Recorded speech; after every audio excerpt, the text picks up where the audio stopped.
Welcome to Breakroom Bullshit. I fucked up. Restart. Alright, we're actually not going to restart this time. Welcome to Breakroom Bullshit. It's because I fucked up. You set me up, you bitch. I did. Welcome to Breakroom Bullshit. This is episode 2. We're not going to say that every time, but we're off to a great fucking start. We just started. Welcome. Hello. We love Seinfeld here. Yes, we do. Seinfeld's great. What do you think that's going to do? Kramer. Look at that. Is that the Kramer? What's that going to do? We were both yelling in the room. That's true. All right, so that was us talking about the. What are these called? What, the levels? Well, the levels, but like what are like waves? I guess the sound waves. Sound waves, yeah. Yeah, we're trying to be careful with our sound waves. Yeah, we don't want to annoy people more than our voices already do. Yeah. We're here on. We're recording this one a little early. Normally, we like to record every Thursday and Friday, and then upload it late Saturday or Sunday, or some Saturday night. Probably normally Sunday during the day. At some point, we'll upload it. But we're recording it early because I'm going out of town for a convention in Chicago. It's kind of like I don't want to say a gay rights convention, but there will be a lot of gay people there. Gay activism. Yeah, it's gay activists. Like we go there and we show up. And then we look at each other's. We just look at each other's dicks. Compare penis sizes. Yeah, we like examine them and we look at the different intricacies. It's like when you get to a car show and they all have the hoods popped open and you take turns looking at them. You mean hoods like an uncut dick? Is that what you're referring to? Yeah, like your the thing that the foreskin. The foreskin, rumpled foreskins. That's exactly what we're talking about. Yeah, so we go there and then we kind of just like. We take off each other's pants. We don't take our own pants off because that's not as fun. And then we kind of make a fruit basket sometimes. You like look at the fruit basket when you tuck your dick in your balls. You look at the fruit basket.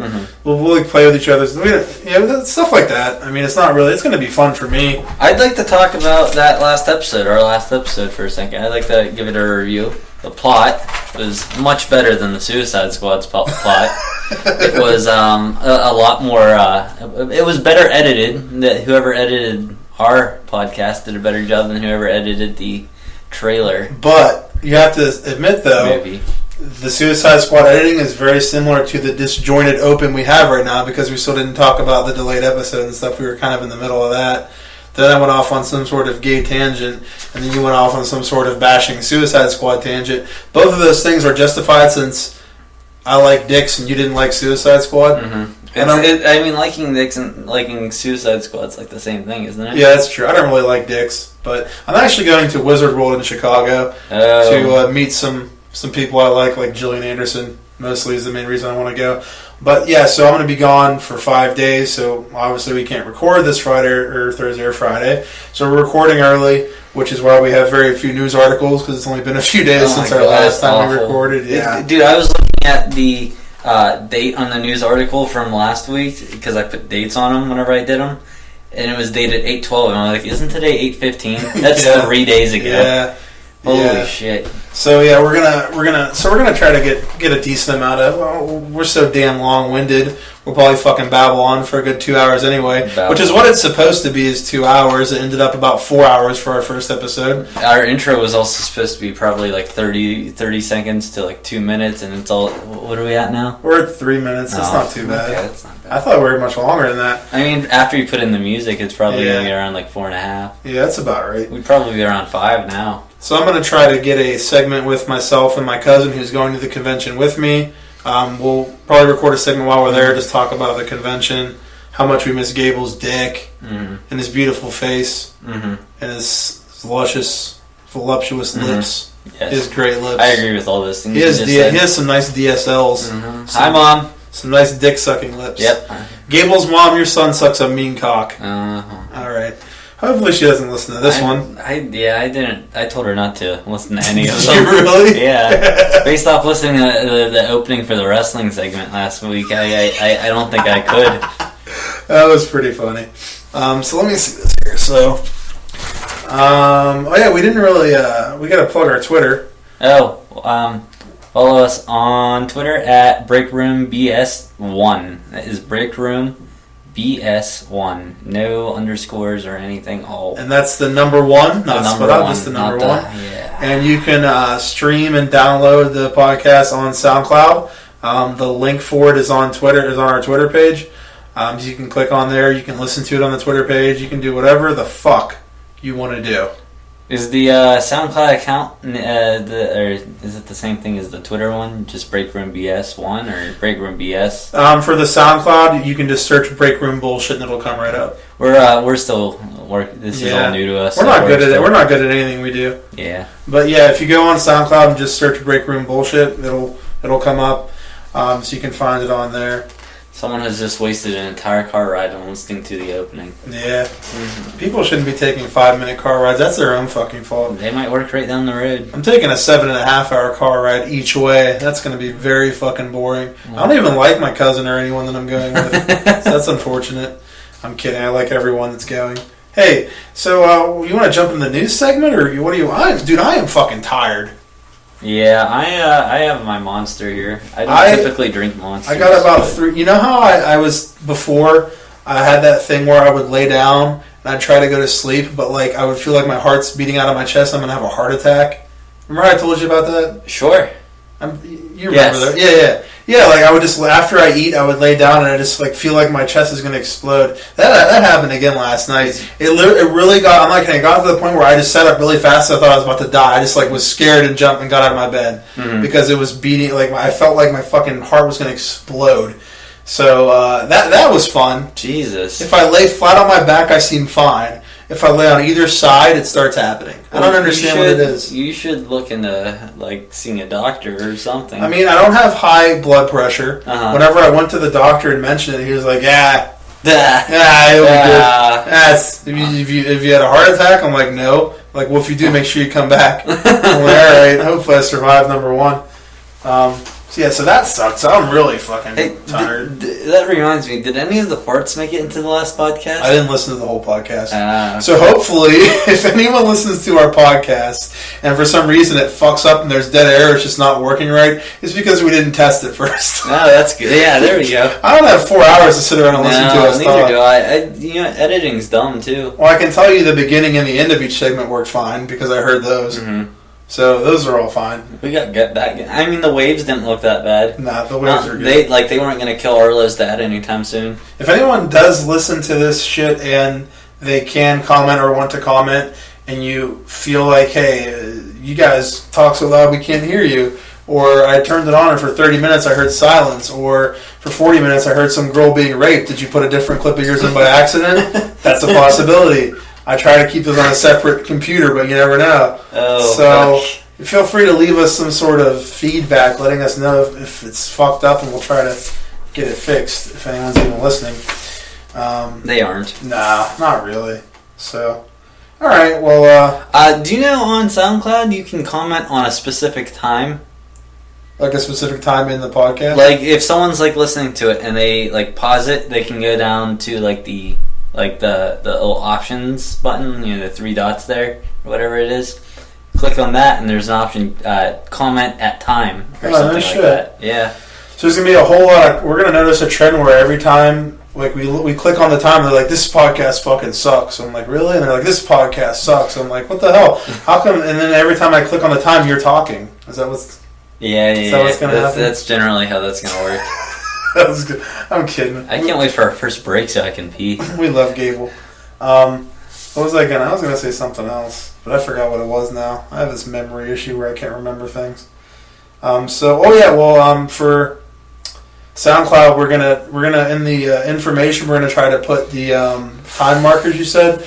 We're gonna list when each segment starts. So if you just want to skip some stupid shit, you just want to go to the movie reviews or whatever, you can go right to it. So we'll have the time stamps. Yeah, like say 5 months from now when we're big and popular, and you hear about us from your friends, and you want to go back and see that's never gonna see happen. what we have to say about the Suicide Squad. You can go back to a specific podcast about the Suicide Squad. Probably is the best one. Another thing, we want to do is have specific specials for big movies and skip the outdated news that week and just go straight to that content. That's a good point. Why do people don't want to listen to old news? Why did you interrupt me when I was talking? I don't know. I thought you were done. Mm-hmm. I don't really listen. I'm sorry. I don't listen to when you talk. I'm sorry. To be honest, I don't listen to I've never interrupted you before. That was the first time. It won't ever happen again. I don't even think when I talk. It's just shit spewing from my mouth. I mean, we've had 10 minutes of shit spewing from our mouths, and we've accomplished nothing. We have talked about none of the things we reviewed. But yeah, we do want to start having. I mean, you think that's a good idea, right? Right, the news articles. Oh, I know, dude, that's a good idea, Start right? with the Marvel news. Like having specials? Yes, we're probably going to do some specials, like the original Star Wars trilogy, maybe. Well, even like for when Doctor Strange comes out, we'll probably do just a Doctor Strange review and just post it by itself. Yeah. We'll take the big releases and put them in their own special podcast, and we'll probably occasionally, whenever there's like no movies coming out, we'll do like I was saying, a Star Wars original trilogy review or stuff like that. Will prevent us from having a fucking Tron Legacy, an hour and a half movie review Tron segment Legacy in one was good, podcast. right? I haven't seen it. Actually, I haven't either. I've just heard Have you really seen awful Tron? things. Yes. Oh, really? A long time ago. I've never seen Tron. I'm not into that. I played a game on my phone that was similar to Tron called Light Bikes. Light Bikes. Light Bites? I think Light Bites are sold in theaters. I don't know. No, they're light bikes. Oh, light bikes. Like lights, like illumination, and then bikes you ride. Illumination. You talking about that fucking little yellow bitches? Little minions. Yeah. All right. Oh yeah, news. Here, let's go to some news. Well, let's start off with some sad news. Starting out with the We'll start off with some. Stuff. No, we're starting off with some sad news. We're going to start off with Michael Bay. Apparently, is still making films, which is. I was looking at what you had there, and what you said did not match. but these are also similar feelings. Okay, well, here's the thing. The Michael Bay news is much more This is depressing, but Michael Bay is more depressing. But unfortunately, Kenny Baker died. Baker. That's a shame. For those of you who don't know, he was the actor who portrayed R2-D2. Yeah, he was 81. That's a nice long life, though. Yeah, he's a little person. Yeah, those little guys, they don't live as long, right? To. Yeah. Their lifeline's a lot shorter. That's when you have some Star Wars money, you can extend your life. Mm-hmm. Yeah, I mean, you think, like, this is what I was wondering when I heard that he died. You think, like, maybe he was, like, practicing for the new movie and got in, like, a trash can and just, like, fucking threw him in the garbage and just, like, crushed him or something? Like it was some tragic accident. Yeah, like, he got inside a normal trash can. He's like, beep boop, and, like, fucking, like, he just got crushed or something. Did he make the, like, to some degree, was he responsible for the sound effects, or was that all... Oh, I don't think he had anything to do with the sound effects. I didn't know if you knew about that or not. No, I don't think he had anything to do with it, though. We're not going to look it up, so I guess you guys will have to look that up. I don't remember hearing some fucking midget going beep boop, like inside the fucking R2. No, but maybe he had, like, buttons in there. Just so he was responsible. Cued the timing based off, like, when he was moving. So he was responsible for it in as much as that he pressed a button that made the sound, is what you're saying. Yeah, like he can. Yeah. Is he really responsible for it then? I guess not. If someone else made the sound, he's just pressing a button. Yeah, that's a shame that he died. He was 3'8". 3'8", Jesus. Yeah, that's like almost the size of your wiener, dude. Mm-hmm. 3.8 centimeters. In case anyone was wondering, Gable has a giant dick. It's huge. Like really big. Really big. Yeah. Can't wait for everyone to hear this. I've never seen it. So many people are going to hear this. I've never seen his dick. Mm-hmm. I just imagine it's big whenever I'm in bed. Hey, Gable's mom. He has a huge dick. You probably know. You raised him. I'm sure she saw it at some point by accident. No. I just mean she probably watched your dick when you were a baby. Oh, no. Okay, Baker originated the role of the Blue and White droid in the 1977 film. He did. He played R2-D2 in the Muppet Show. He was He was in the Disney ride Star Tours, the infamous Star Wars Holiday Special. Did you ever watch that? No, but I've seen pictures from it, and it doesn't look very. It's not good. So great. He was not in The Force Awakens as R2-D2. I thought he was. Oh, I didn't know that. He was credited as an R2 consultant.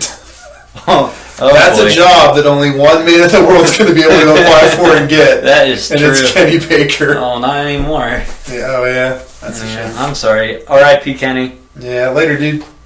Have a good one. All right, moving on. Let's see what we got here. We got John Williams is going to start scoring the new Star Wars movie soon. All right. It's officially coming. Yeah, that movie officially wrapped filming in July 22nd. Really? Yeah, it wrapped. It's already done shooting. Yeah. Shit. Yeah. So if you think about this, all the main shit that happens, it's done, man. Like people know People will know everything that happens in this movie already. Unless like there's a character that's completely CG that is like the comic relief of the movie. I have my fingers crossed for Jar Jar Binks too. Yeah. Hopefully his son's in this. Yeah, hopefully he's even more racist. Yeah. Yeah, hopefully this Jar Jar Binks is like just like walking around with a Mexican accent and just like throwing burritos at people or something. That would be nice. Cannot wait. Yeah, hopefully George Lucas is gets him to do that, talks him into it because he doesn't own it anymore.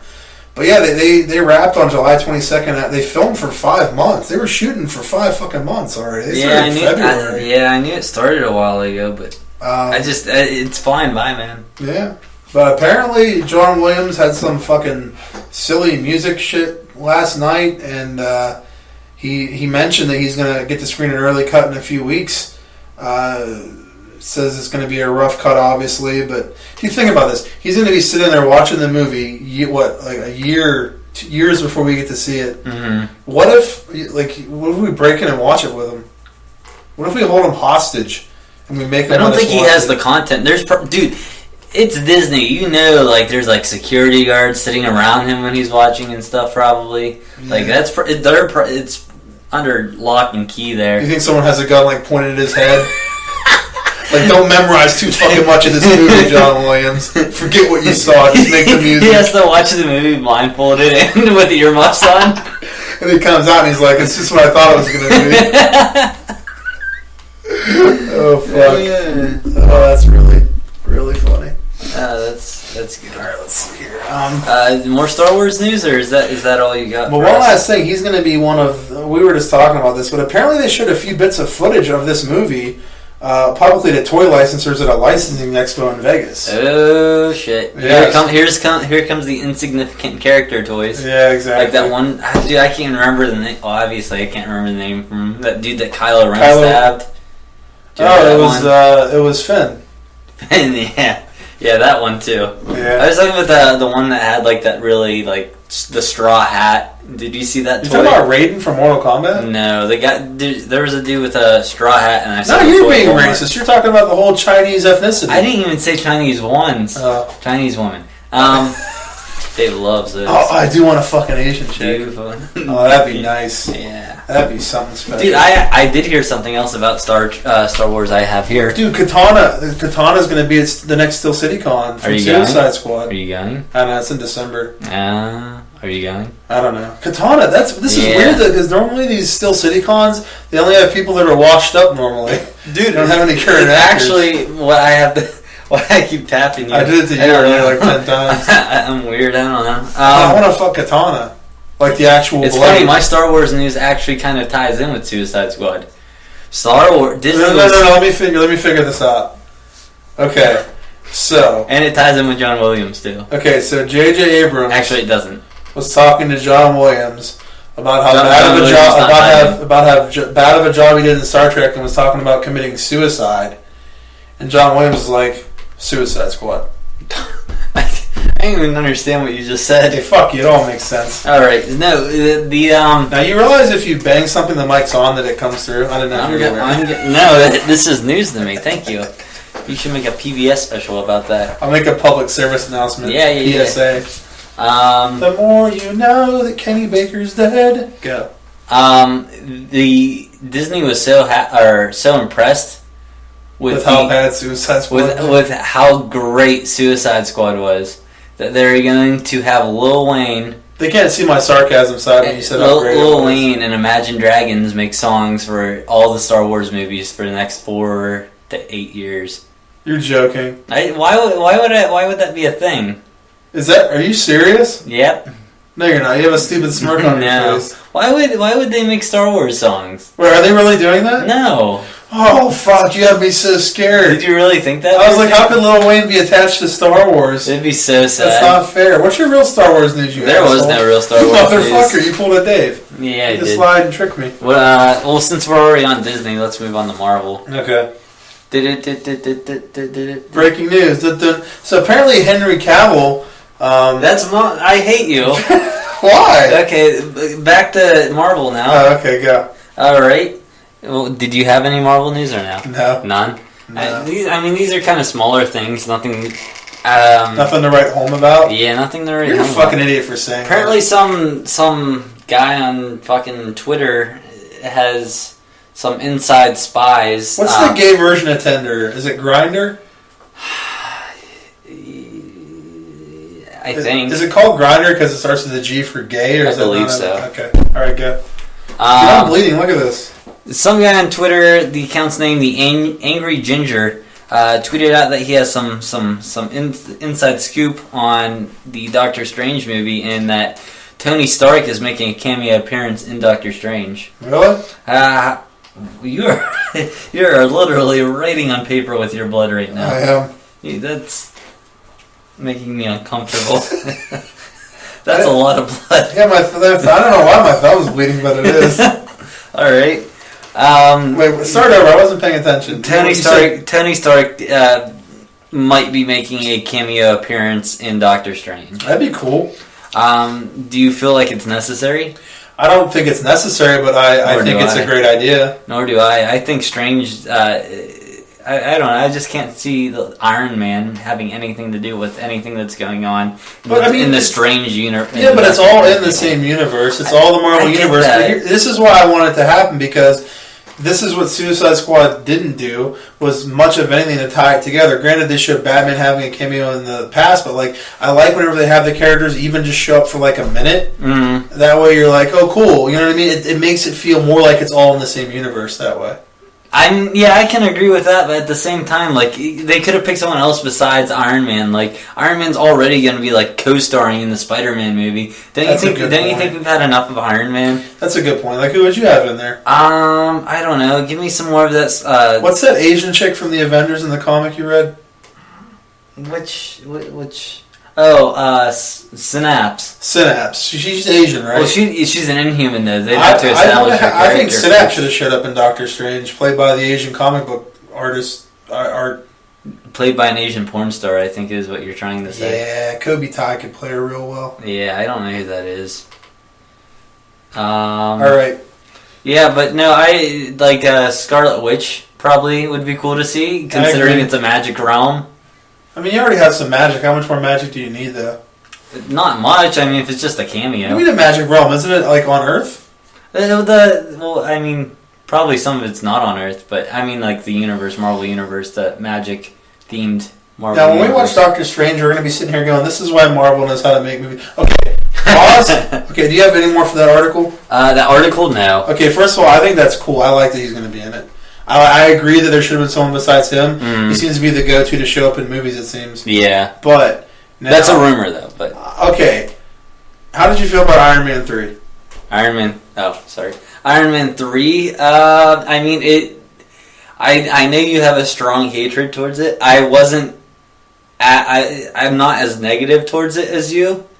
However, it's definitely nowhere near as good as the first two. How'd you feel about Thor 2? Especially the first one. Thor 2, a slight step down from the first one for me. I know that one seemed to not do as good. Which did you like better, Iron Man 3 or Thor 2? Thor 2. Okay. I'm pulling your dick out because I'm going to suck it right now. Oh, boy. Because the whole world's going fucking crazy. It's fucking bananas, man. The other day, someone that we work with told me that Thor 2 was a complete piece of shit and Iron Man 3 was way better, and I got really fucking mad. And I was like, no. And then another person came in the room and they agreed. And then the third person came in the room and they fucking agreed too. And I was like, I don't understand. And they're all just like, dude, Thor 2 was complete garbage. It made no money and everyone hated it. I'm like, I don't remember Thor 2 coming out and it being just widely hailed as shit. I remember a lot of people hating Iron Man 3.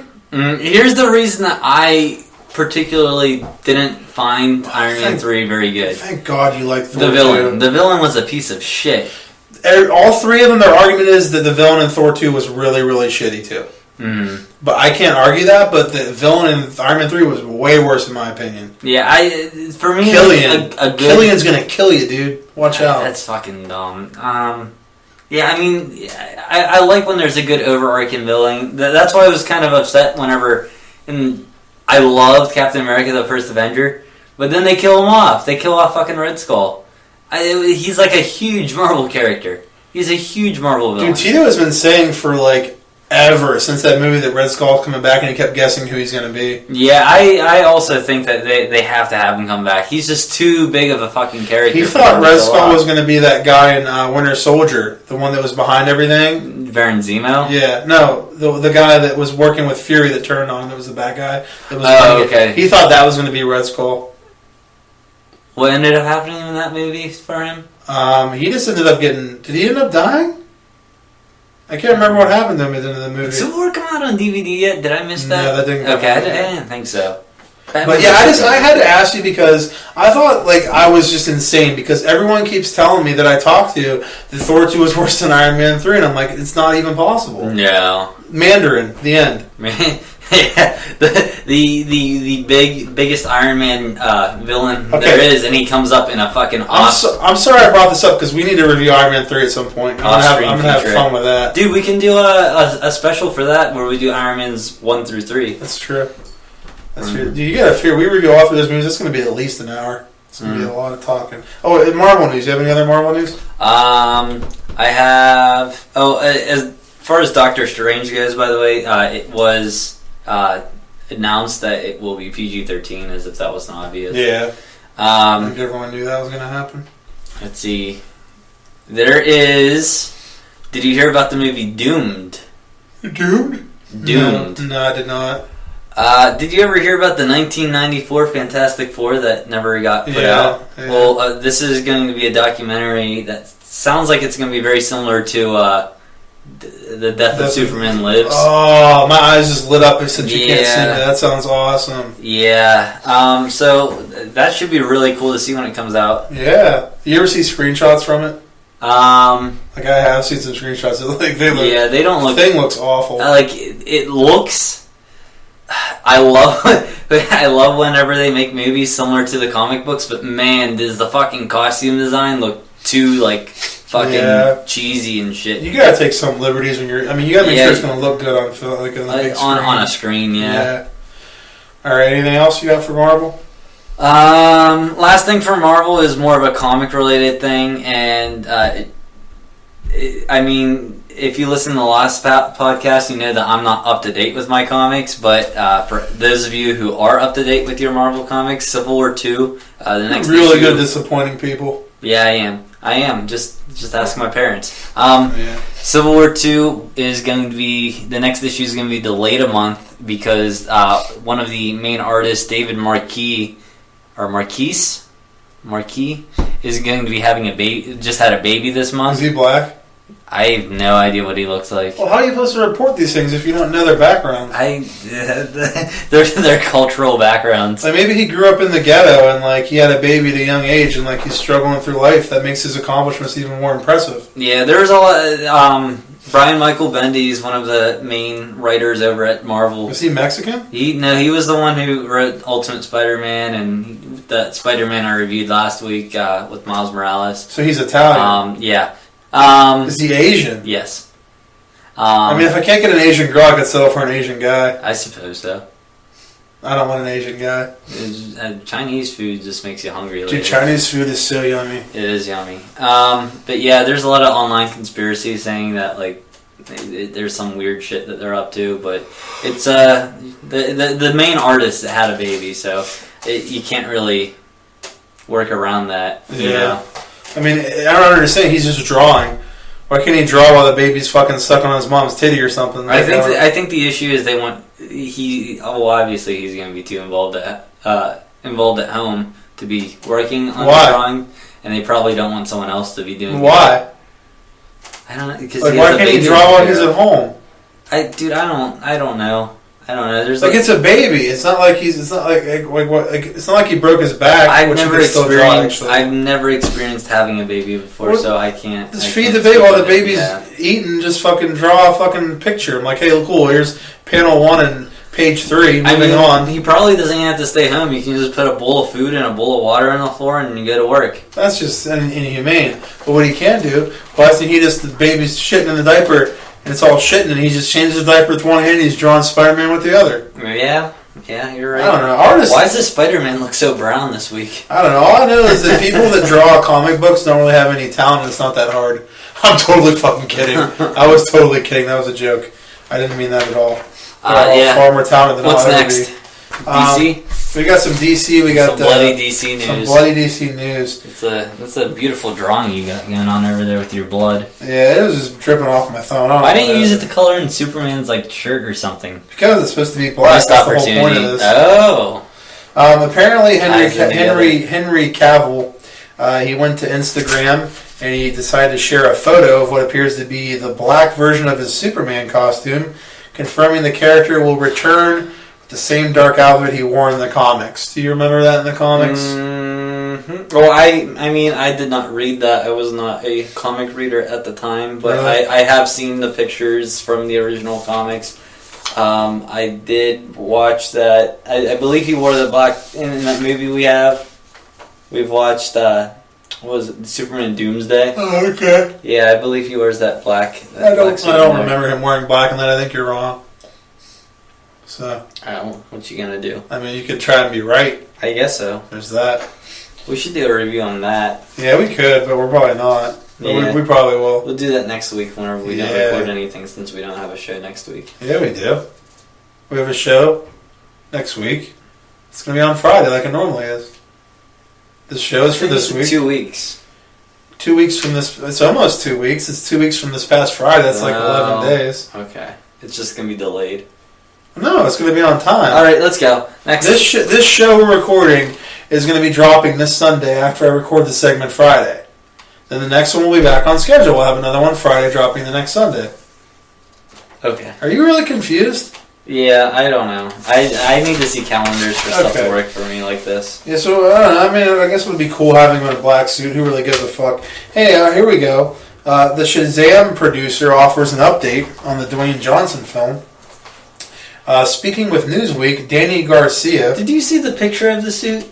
Oh, the Shazam? No, the Superman suit. Oh, that's what I was saying before you interrupted me. Oh. Yeah, I saw the picture of it, but it's only like... I have it here. It's a very close-up picture. You can hardly make out, like, you see black and that's it. You see you want to make out? Yeah. Are you going to show this picture, or are we just going to sit here and let them listen to us do nothing? I didn't. No. They were really being entertained by the listening of Alright, see, doesn't that just look like they photo edited the suit that's already made just to look black? I don't know. It looks to me, it reminds me of, I can't think of anything. But I don't know. It's a real close-up. It looks like part of the S, It looks maybe. like part of his shoe or something underneath. I guess it could be. Like if there was a piece of gum right there, it would look more official. It looks like a tire. I think he's wearing a tire on himself. Tire? Okay, so anyway, Shazam producer offers an update. The Rock. Yeah, Danny Garcia, the producer, and here's what's funny. Related to Jerry Garcia? Danny Garcia is his ex-wife. He was married to Danny Garcia, and then he got a divorce, and now she's his manager and producer. Who, Jerry Garcia? Danny Garcia of The Rock. Oh, okay. I didn't know who we were talking got about. really close to that mic. I'm gonna keep going back though. Yeah, so that's they must have a pretty good relationship if he's gonna fuck her, divorce her, she won't get any more of his money, and then she'll just be his manager. Yeah, that seems all kind of strange to me. That sounds like a one way to go about getting money. I suppose. Anyway, this is what she said. Shazam is to live in the same world as the other films, but we have incredible autonomy over this brand and franchise. We're working with a different team, different producers, directors. It's a different setup. We don't feel fettered by or constrained by the successes or failures and challenges of the other projects. That was a key component to our participation, that we were able to control the tone and the voice. Now, that paragraph, nothing but problems if you ask me. Basically what they're saying is we can do whatever we want. They're doing the opposite of Marvel, who has Kevin Feige oversee everything and make sure it all works right and it all gels. They're basically like we can do what we want. I think that's a terrible idea. I definitely think there should be someone overseeing this. And I saw something like a few days ago that announced that it would be part of the same universe, which seemed obvious to me. So I'm not sure why you wouldn't have... to me, it seems like he's one of the main characters now in the DC universe, like as far as comics go. Yeah. So I'm not sure why they would want to fuck around with this movie like they are. Yeah, I don't know. It doesn't make much sense to me. But and then she offered an update on this is Warner Brothers, right? Yeah, they're terrible. Oh my god. Yeah, then she offered an update on the progress of development. We're getting script drafts in, It's important to make sure we get the tone right for Black Adam, which is Dwayne's part. We don't mind taking our time or being very careful with each act and scene to go back and layer in as much as possible. Is there someone assigned for Shazam himself? Yeah, I don't think so. I don't think they've cast that yet. Do you have anything else on there? For anything. For DC? Anything.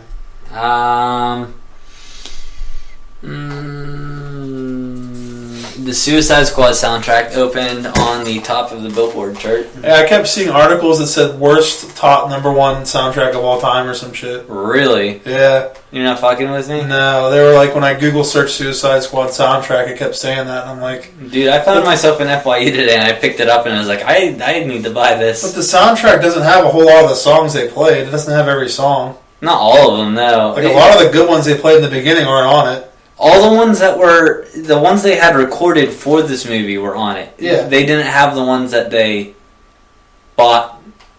Yeah. You know what I mean? I like those better.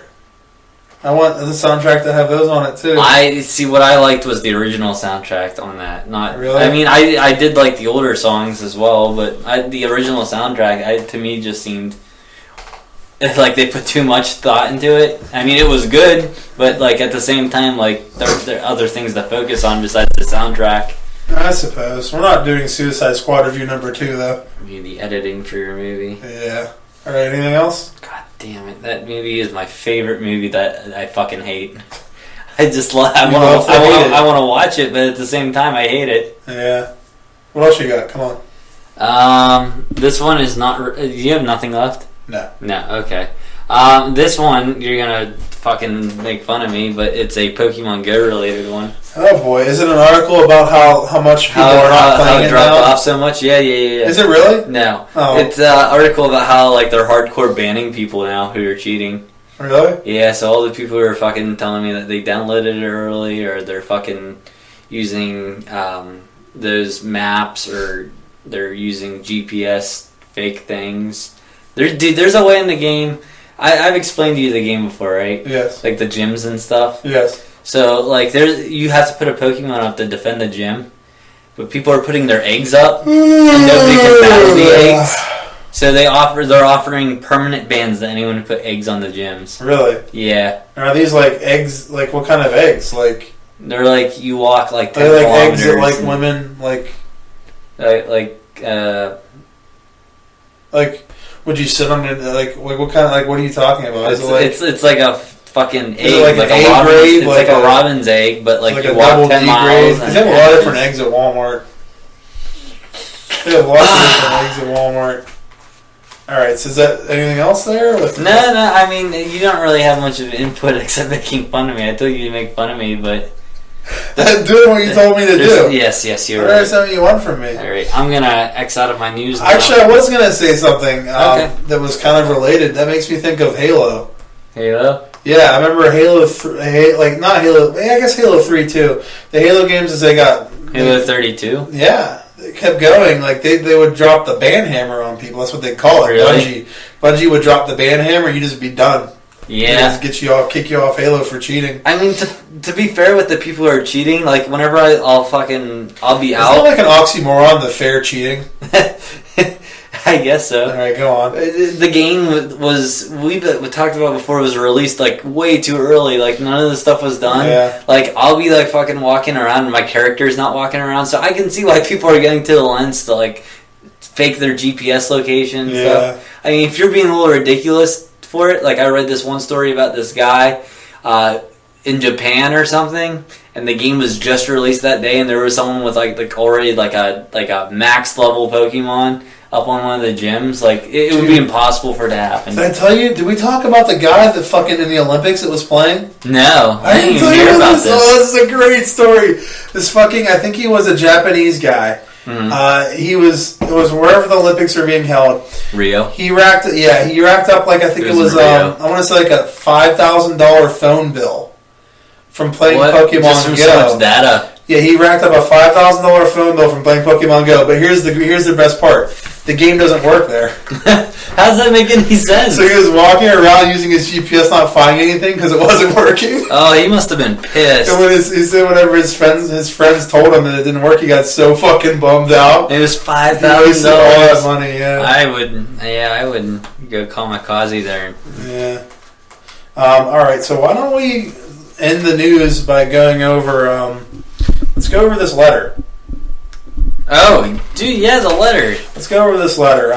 You're gonna have to be the one to read Here's it. what we'll do. I'll read it. Can we take a break and come back to that? Because I really gotta pee. You're gonna have to hold it, son. Okay, let's do it. Okay, so I'm gonna read it, and you're gonna stop me on any comments or thoughts you have on the things that she's saying in here. Okay. When I left my screening of Suicide Squad. Okay. Margot Robbie. I really want to fuck her. Yeah, I didn't say that. I want to pretend the bat's my dick and just shove it right up in her. Yeah. That's a little too much. You're gonna get like good and bad tattooed on, or good night, I think it said, the bat. You get good night tattooed on your dick. I'm gonna get good tattooed above her pussy, bad tattooed above her asshole, and then in between put just kidding, it's all good. No, the bat said good night, so you'd have to. I wasn't listening to what you said. I'm sorry. What are you talking about? The bat says good night on it. Oh, anyway. So when I left my screening of Suicide Squad last week, I was angry. It sounds like you, Tito.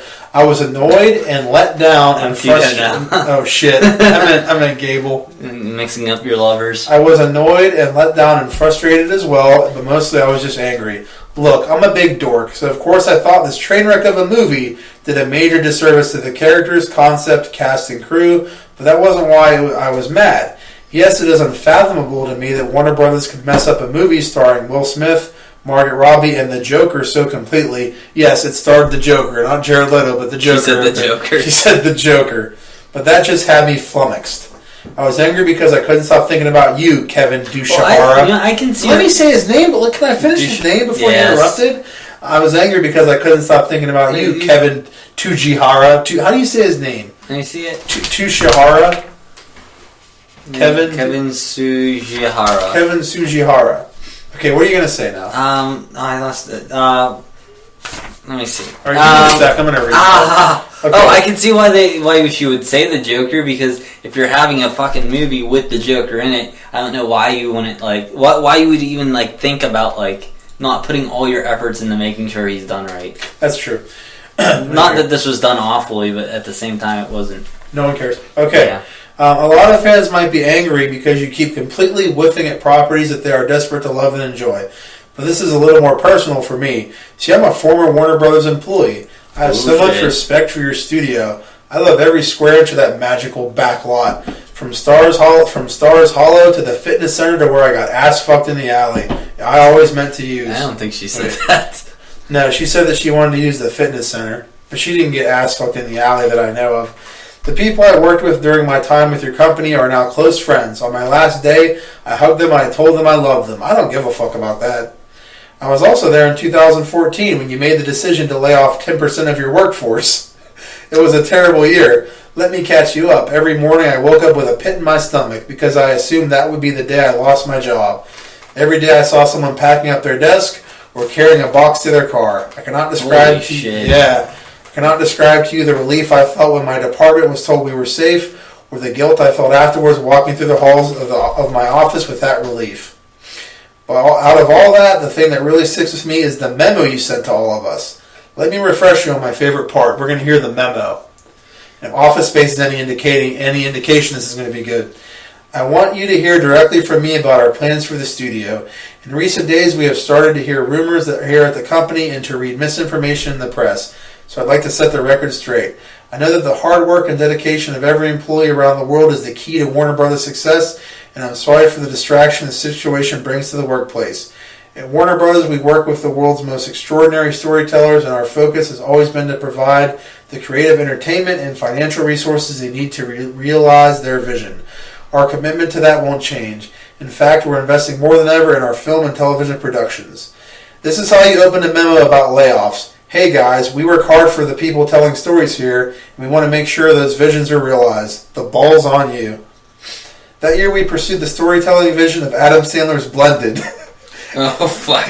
And Clint Eastwood's I Jersey remember. Boys. It was blended up. I don't remember what that was. I think it was the vacation one. Was it? You know what I'm talking about? No. I think it was a Drew Barrymore movie. Yeah, she says, we pursued storytelling vision of Adam Sandler's but blended. And Clint Eastwood's Jersey Boys. Failures. We pursued a potentially great summer movie like Edge of Tomorrow. And completely botched its release. Dude, Tammy. They came out with Tammy. You Did love they? Tammy. Oh, boy. Same with Man from U.N.C.L.E. We dug in our heels and hoped the Hobbit trilogy would somehow stop being a mediocre case of diminishing returns. Talented, loyal people packed their boxes and went home while your storytellers dropped the ball. One could argue this was not your fault, that you inherited former CEO Barry Meyer's agenda. I'm looking over a list of the 2014 releases from them. And they did 300 Rise of an Empire, the sequel to 300, obviously. Yeah. Didn't a lot of people who liked that 300 movie say that was a disappointment? Everyone I talked to that liked the first one said they didn't like it. Okay. Yeah, and it looks like the only really good thing they had come out early that year was, like, Lego Movie.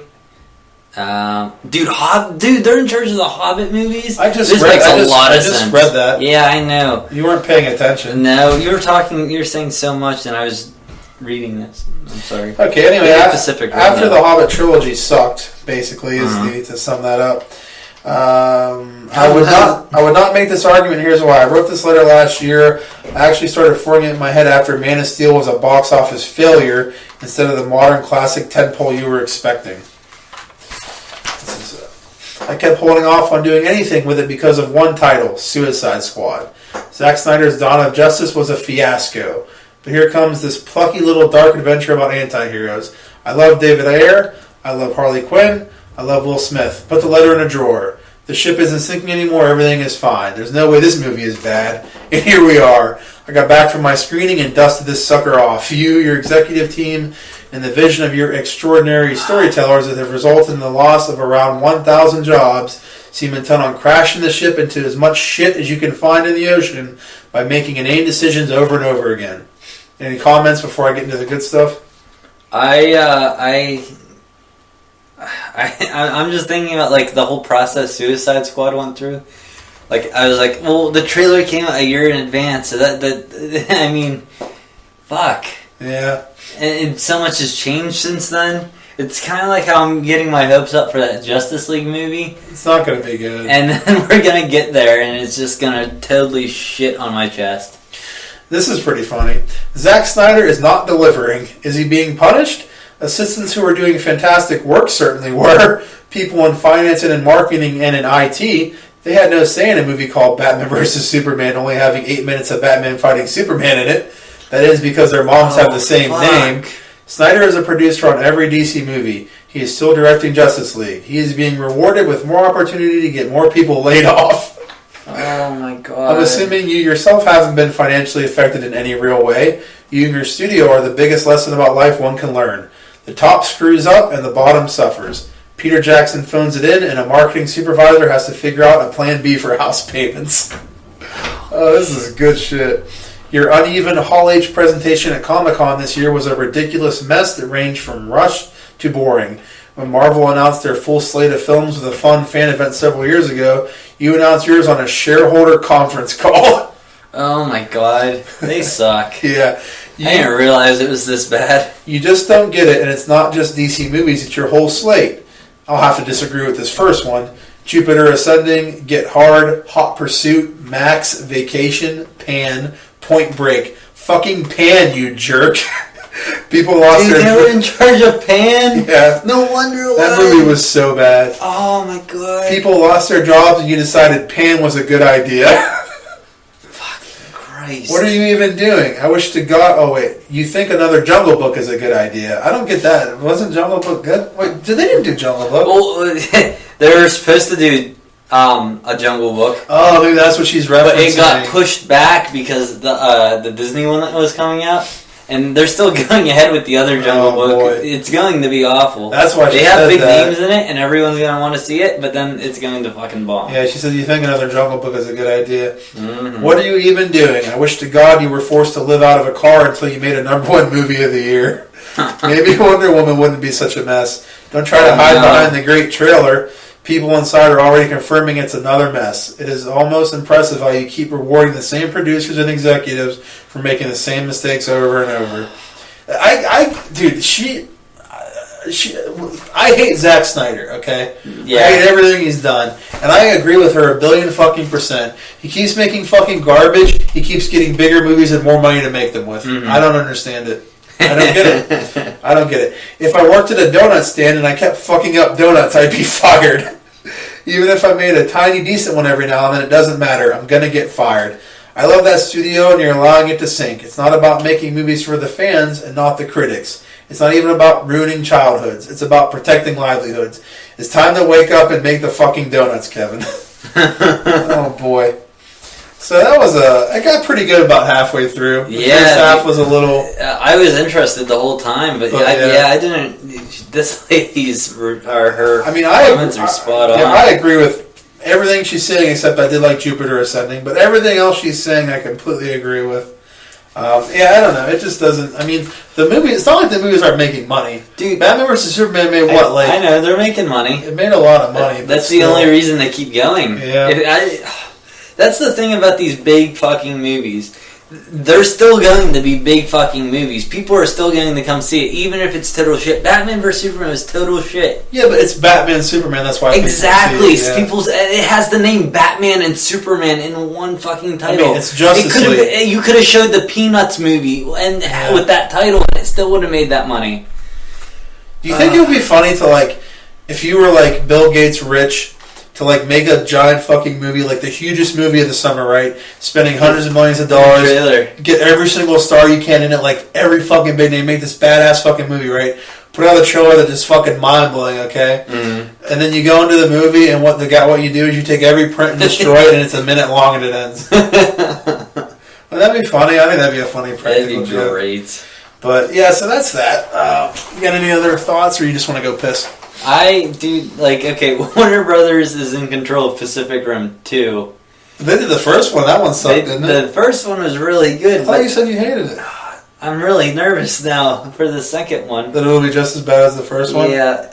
I hope they're not in charge of Power Rangers. That'll make me really sad. Well, during the break, let's look up and see who's in charge of Power Rangers. Yeah. When we come back, that's our hook. Because they're not going to come back, even though it goes straight to the second part. Well, they'd have to be here for them to come back. There's nobody listening to this. Oh, yeah, that's a good point. To all you imaginary listeners, when we come back, we'll discuss Power Rangers. Oh, shit, Power Rangers. But I'd also like to comment on, since they were in charge of the Hobbit movies, how the fuck did that get turned into 3 movies? Yeah, it's like one book, right? It's not even that long. It's like a not very long book. Yeah. It's one book. Lord of the Rings was what? Fucking... 3 giant-ass books. In their defense, Lord of the Rings suck, too. Obviously, a lot of people have that... I mean, I agree with your reasoning. A lot of people don't have that opinion. No, not that opinion. A lot of people have the opinion that it's good, and I am one of those people. But I can understand. No, I don't read books. Yeah, it's too much work. A lot of people that read the books just thought it was all right. They were disappointed though, but they still liked it. Yeah, maybe it might be one of those things because it was something I saw when I was younger. I was pretty young whenever I saw those movies, so I couldn't point out the flaws like I could now. Did you ever come and not realize that it shot somewhere you didn't know and then you found it later? Why is the ending to your first movie the beginning of the second? Oh no, the ending to your second movie the beginning of your third movie. You're jerking off, right? And you come, you're I think I got it all under control, and then you walk away and you come back, you're where? Oh fuck, I missed that little drop. You're watching this video, right? And you're jerking off. And you're right about to time it right perfectly with the money shot. But you have to time what? Your ejaculation with the money shot the money shot in the video. So you're concentrating on looking at this guy's dick and coming when he comes. I don't know if you're prepared for giving this chick a full facial, but they end the movie. They end the video right there, and you have to get a part 2. You have to wait for part 2 to come out just to see the facial. And then there's a whole nother movie after that. After you see the ending of that movie, that's what the Desolation of Smog is. The Battle of 5 Armies. Put yourself in the shoes of a man who's he's watching the movie, right? I was trying really hard to compare this to he's fucking jerking off, right? Well, this whole he thing is me. So I'm jerking off, right? I'm watching this movie and I'm ready to come. And for some reason, as you said, I'm staring at this guy's dick and concentrating on his dick, waiting for him to come. I don't know why I'm doing this. But I'm staring at his dick and I'm ready to come. And then it's like, turn over to the second side of the record. I don't know. So I go to the second part and I start watching. I keep going again, but I can't. No, but I can't finish. Remember, I have a problem. You have a problem. I have a problem, and I can't finish. And I have to go to the doctor. I didn't mean to be so insensitive. Yeah, my eye really. Fucking and we'll burns. be right back with Power Rangers. Yeah, and see you.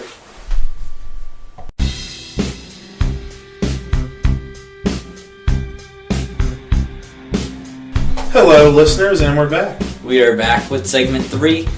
We recently got a phone call from the Suicide Squad editors, and we are skipping over segment 2 because apparently continuity is not important. That's a funny original joke that we didn't have to tell for a third time because the mic had issues. No, that's funny. I've never heard that before. Yeah. Did you come up with that yourself, or did you come up with it from a different... I just want to poke fun at the continuity errors in Suicide Squad as much as possible. All right. Oh, while we're talking about comic book related items, well, I guess we haven't started yet, have we? That's from you. Oh. I guess we haven't started, but so remember I talked about that David Ayer comment about how the Joker's teeth were made of whatever because Batman punched his teeth out after the Jason Todd incident. Yeah. And then he ended up getting the tattoos on his forehead that said damage because his smile was ruined. Yeah, it's so yada yada.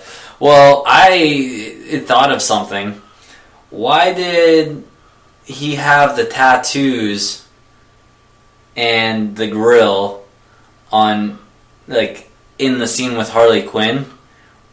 Before she becomes Harley Quinn? If Harley Quinn is an accomplice to the murder of Robin, wouldn't she have already been Harley Quinn and no longer Harleen Quinzel at that point? And when you first told me this, my jaw dropped. I was in shock.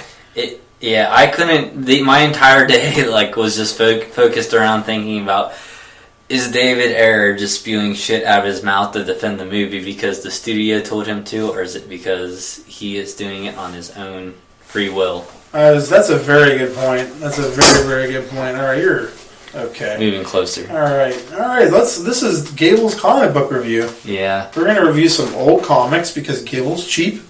And by we, I mean he will. Yeah. And I'll listen to him, let him review him, not interrupt him, give him his time, and enjoy his review. Yeah, once again, as always, I am a Marvel Unlimited subscriber. I subscribe to that because, like we mentioned, I am cheap, so I'm constantly 6 months behind everybody else, and you guys have to deal with it. And Marvel Unlimited does not endorse this in any way, shape, or form. No, they probably don't know we exist, just like they never 100% of the population. Yes.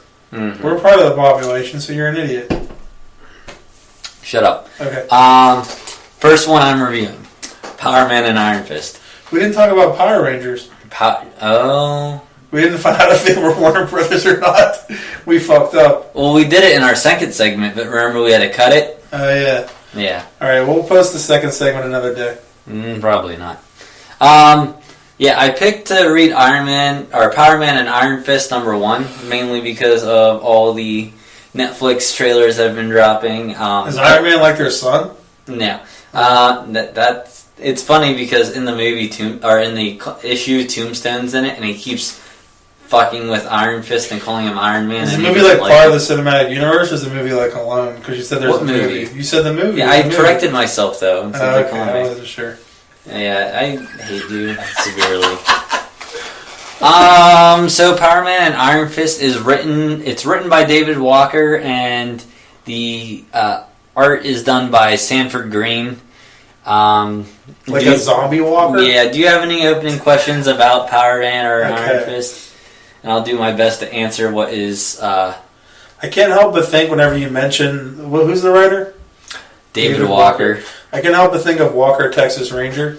Okay, that's relevant to what's going on. Did you ever watch Conan O'Brien where he would have a Walker, Texas Ranger lever and pull it and it would show a clip from the show? No, that's real. Dude, Conan O'Brien was funny as hell. Okay, so what was funny was the clips must have just been taken out of context because there was one clip where it's like in slow motion Well, they're in a barn, and there's some kid up top of the barn.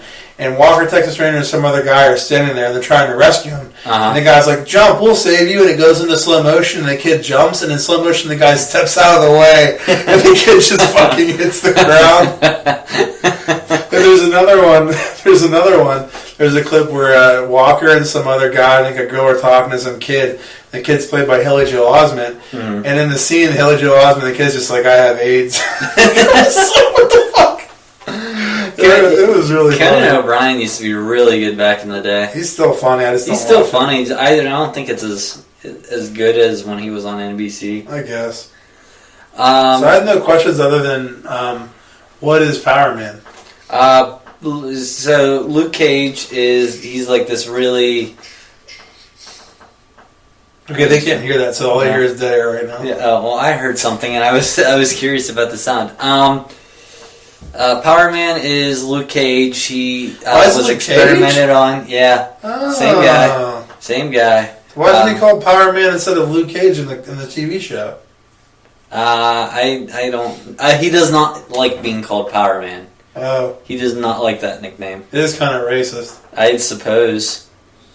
Yeah. He is very powerful. He was experimented on, and he got powers that made his skin pretty much impenetrable and gave him like super strength. Iron Fist, when he was an orphan, went to like this. If he's impenetrable, how does he poop?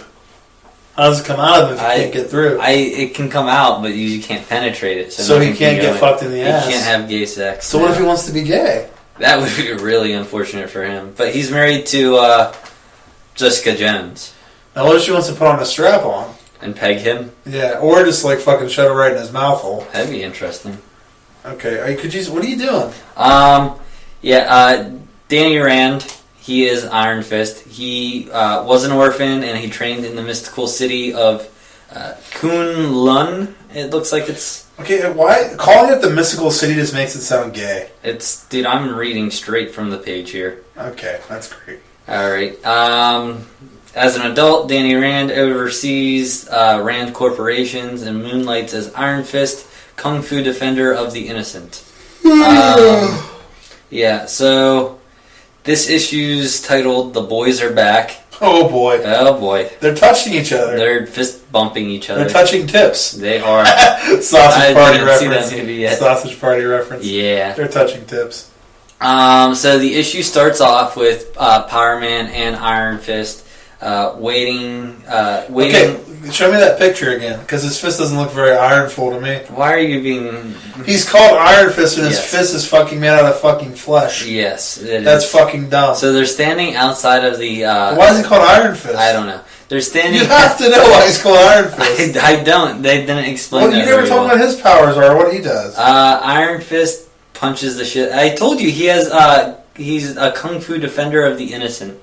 He basically has very powerful kung fu, and he can summon like... That's the gayest thing I've ever heard. Yeah. His kung fu is strong. There's like... Yeah, he's good at karate. So he's not even special, he just does kung fu really well. Yeah, I mean, I've seen in cartoons, like him, like, whenever he can, like, summon the power of some ancient mystic bullshit, and, like, deliver this powerful, forceful blow that has, like, all this, like, glowing... So is he like a grand exaltic wizard? Yeah, whatever you just said, I agree with. Okay, so now here's the thing, though. So he has magical powers. Mm-hmm. Okay, all right, go on. Yes. Does he wear a mask? Magic kung fu. He has like a, as you can see there, that's it's like a bandana that covers his eyes. The eyes are kind of resembling. You see that, viewers? Venom. Well, I'm showing you, so you can comment on it, you jackass. You jackass. This is why the reviews are so long.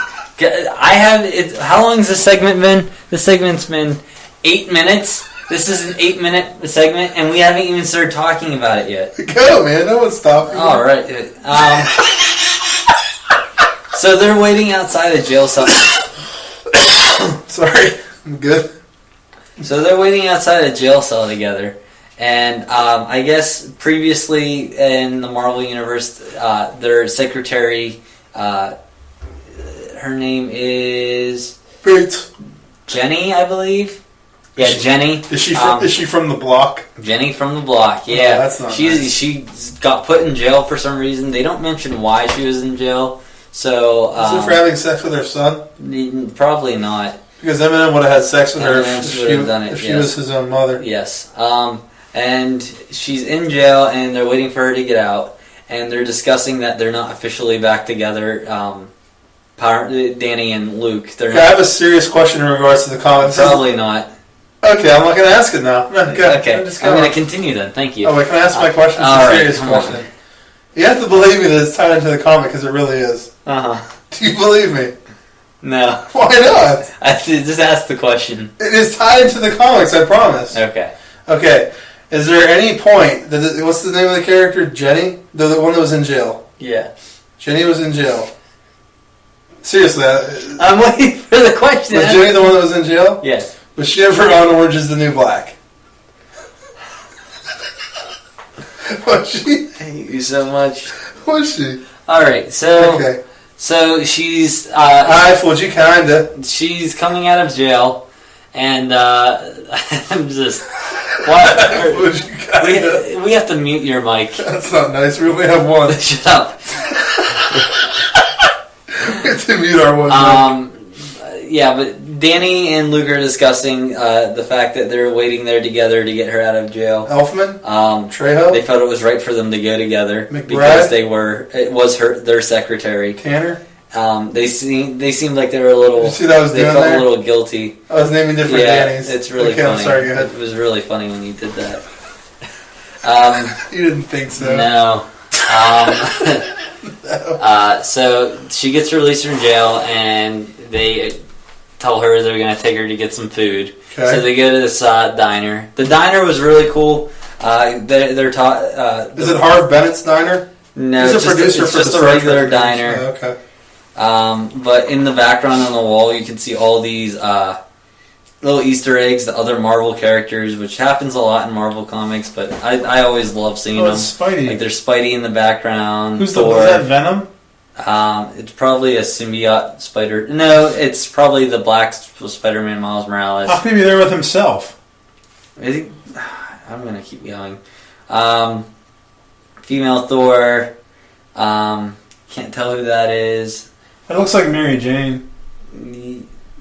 Yeah, you can't really tell by the signature. I'm really close to you right now, Gable. Yeah, you are. Okay, I'll move away, I guess. A replica Captain America shield. There's just all these cool Marvel things in the background. I love seeing that in Marvel comics. But yeah, while they're at the table, Jenny asks a favor of them. She, while in jail, lost her grandmother's necklace. I thought you were going to say virginity. No. I don't know lost her grandmother's necklace, and she says that it was lost because her boyfriend owed money to the wrong people, which we later find out is Tombstone. Are you familiar with the villain Tombstone? Is that movie that Sam Raimi directed? Okay. So he's like a street level boss. You know what I mean? Like Kingpin? Yeah, similar to Kingpin. Is he bald? Kingpin's more power, like has more reign over things than Tombstone. But I see. Yeah, it's a territorial type thing. Can we play a game along with this segment? No. What if I say a name? I said no. What if I say a name? Luke Cage. Every 30 seconds, but I don't say anything about the name, and the listeners have to guess what all these names have in common by the end of it. No. Okay. Name number 1. Rila Fukushima. So, I hate you. So yeah, they agree that they're going to get her necklace back from Tombstone. So whose necklace? Jenny? Yeah, Jenny's necklace. Her grandmother's necklace. How did it get stolen? Her boyfriend owed money to the wrong people, which was Tombstone. Oh, and Tombstone came and was collecting? Yeah, that's what, at least the story that she tells them. Luke Cage, on their way to have this meeting with Tombstone, there's like some real funny dialogue in the car where Luke says, fiddle faddle, Yeah. Instead Is that the name of that? Oh, that's instead of swearing, and Danny like asks him like, well, "What's the deal? What's fiddle faddle?" And it cuts to this scene of like Luke and Jessica Jones just sitting on the couch watching their daughter play with toys, and she's just has all these explicits coming out, and she's like, "Yeah, you're gonna have to cut back on swearing so she doesn't swear as much." So Jamie Chung. Yeah, so he says weird things like fiddle faddle and stuff throughout the book, and it's funny. It's obviously because it's obviously because it's a Disney property, so they can't have like all the swearing and don't want to. They had a similar. There was an X-Files episode called Jose Chung's from Outer Space, where the episode was being told in the form of like story. The guy was telling what happened, and when it would during the episode, like Scully would say "fuck" or Mulder would swear, but it would just be beeps. That's funny. Made me think of that. Yeah, that's funny, dude. I've been trying to get back on X-Files, and I just haven't had the time. Well, what will help you get back on it is Claudia Kim. Okay, go. So yeah, they get to Tombstone's hideout, I guess, and they're discussing things over with Tombstone, and Tombstone claims that he won the necklace fairly in a card game. That sounds a little fugazi. Everything's a little suspicious now, right? A little fugazi. Mm-hmm. How come I'm not seeing this as it's happening? Yeah, so... you want to look here? I promise I won't skip forward this time. Okay. You don't believe me, but I'm not going to. Alright, so there's Tombstone. He looks like Bizarro Superman, doesn't he? He looks like he's a zombie. Yeah, he looks like Bizarro Superman. Is he a zombie? No. Then why does he look like he's a fucking corpse? Because I don't know, he's Tombstone. He's like hard as a rock. He's pretty much like made of cement, I believe. Huh, there you go on. Or hard as cement, something along those lines. Yeah, so Tombstone makes a big deal out of it, and he's calling them he's getting mad because basically they're calling him a liar, right? Okay. Kimiko Glenn. Yeah, so he gets offended and he turns it into a fight and has his goons attacking Danny and Luke. And skip a little bit ahead to the fight scene. I did not like this fight scene. Wabap! Wabap! I hate when the fight scenes in comics are really close up. It's like watching a movie. It's like watching a Zack Snyder or a J.J. Abrams. It's like watching a movie where the camera is like so zoomed in on them you can't tell what they're doing, and the camera moves so quick. It's like shaky cam, yeah. It's a Paul Greengrass. It's similar to shaky cam for me. It's similar to The Bourne. Jason Bourne. I mean, I like the art style, but if they could like zoom, like back out a little on the image, that'd be terrific. So even in comics they're doing it. Every single medium is being fucking ruined. Yeah. Did I tell you in wrestling they do shaky cam now? No, they don't. Yeah. That doesn't even make sense. They don't do it as much as they did, but in wrestling they'll take the camera and zoom in and out and shake it. I'm like, just fucking stop. Oh, jeez. That doesn't even make sense. Constance Wu. Yeah. Are these Asian porn stars? Did I win? No, it's Asian actresses I want to fuck. Oh, okay. Okay. That's the end of that game. Yeah, so... Kimona Wanalea. That's a real name. They finally finished beating off the goons and... Beating off the goons. Is that how they stopped them? They just jerked them off and they were tired and they fell asleep and wouldn't fight anymore? Yeah, they beat Tombstone and his little gang there. Wouldn't it hurt though if Iron Fist was jerking someone off? Yeah, probably. That'd be painful. Just rip it right off. Oh, I mean, I'm sure Power Man jerking someone off isn't much better. He's impenetrable, so he could kind of has to accidentally pull his dick off? Yeah. That's pretty hot. So they get the necklace back and they defeat all those goons and whatnot. Goons. Henchmen. There we go. There we go. But, on the drive back, Luke's talking about how he thinks something's suspicious. And you mean Power Stone? What? You talking about Luke? Power Man? Power Man, you mean? Yeah. Think about Luke as Power Man. Yeah. This is why I lose my train of thought. They're in the car and they're talking, and Luke's like, something seems a little suspicious to me. So... they get out and they give the necklace back to Jenny. We said we do, and we did. They even bring it up with her that they don't. Luke does brings it up that it sounds a little fugazi to him, and Danny just doesn't want to see the conflict. So he's a pacifist. He studied with like monks and shit basically. She was crying. Yeah. We'll get there. Don't worry. Okay. But yeah, Danny's pretty much like a pacifist, and doesn't like to see people fight. He was raised by like monks and shit because he was orphaned. But yeah, then you find out that the necklace. He's gonna hurt that kid. Yeah, what part are you at? He's gonna hurt the kid. Oh, he's just playing with the kid. He looks like he's gonna That's break his kid. her. He's just playing with his kid. He it's funny because he's saying that like, oh no, me and Danny aren't back together, and then Danny's like, oh yeah, he wants to be. Are back they a together. gay couple? No, I had like a crime fighting duo. Oh. Yeah, like that. But the next few blocks cut in and out between Jenny talking to her sister Black Mariah and Tombstone, and you find out that the necklace is actually the Soul Stone. Yeah. No shit. Yeah, so there's a lot more power behind that necklace than just being Grandma's heirloom. Why does this Jenny have it? Whenever she's talking to Black Mariah, we find out that Black Mariah wanted Jenny to get it from Tombstone, so her way of doing that was tricking Danny and Luke into getting it for her. Jenny, although she was the secretary for them, she spent 5 years in jail. It seems to be because of something that they were involved with. So she's resentful towards them. It just seems kind of silly to me that the soul gem is just fucking hanging around with a bunch of fucking gangsters as a necklace. Yeah, I'm not really sure what's going on with it. That's one of the things I was a little confused about. Is like, why does he have the soul gem? You think the soul gem would be? Do you think he actually got it through a card game? Probably not. Yes. I don't know. Who knows? They're all a bunch of thugs. That's not. You're racist. Yeah, but Black Mariah's plan was to make Tombstone look bad because I guess it was known on the streets that the Soul Stone was in the hands of Tombstone. So she wanted to make Tombstone look bad by losing the Soul Stone. You're gonna be mad at me. What? I marked it as unread. Whatever. Okay, go on. I removed it from your library. Are you mad? Now I'm mad.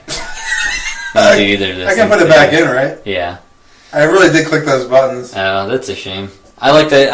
I have 229 things in my library right now. Remember when I talked about last week how I've started all those comics after Secret Wars? All I remember from last week is me fantasizing about fucking Asians. Yeah. Well, I talked about how, at least I believe I talked about how I started on all those like the number ones that came out. Yeah, after Secret Wars, you talked about that. Yeah. So, those 229 comics are all the ones that I've read since.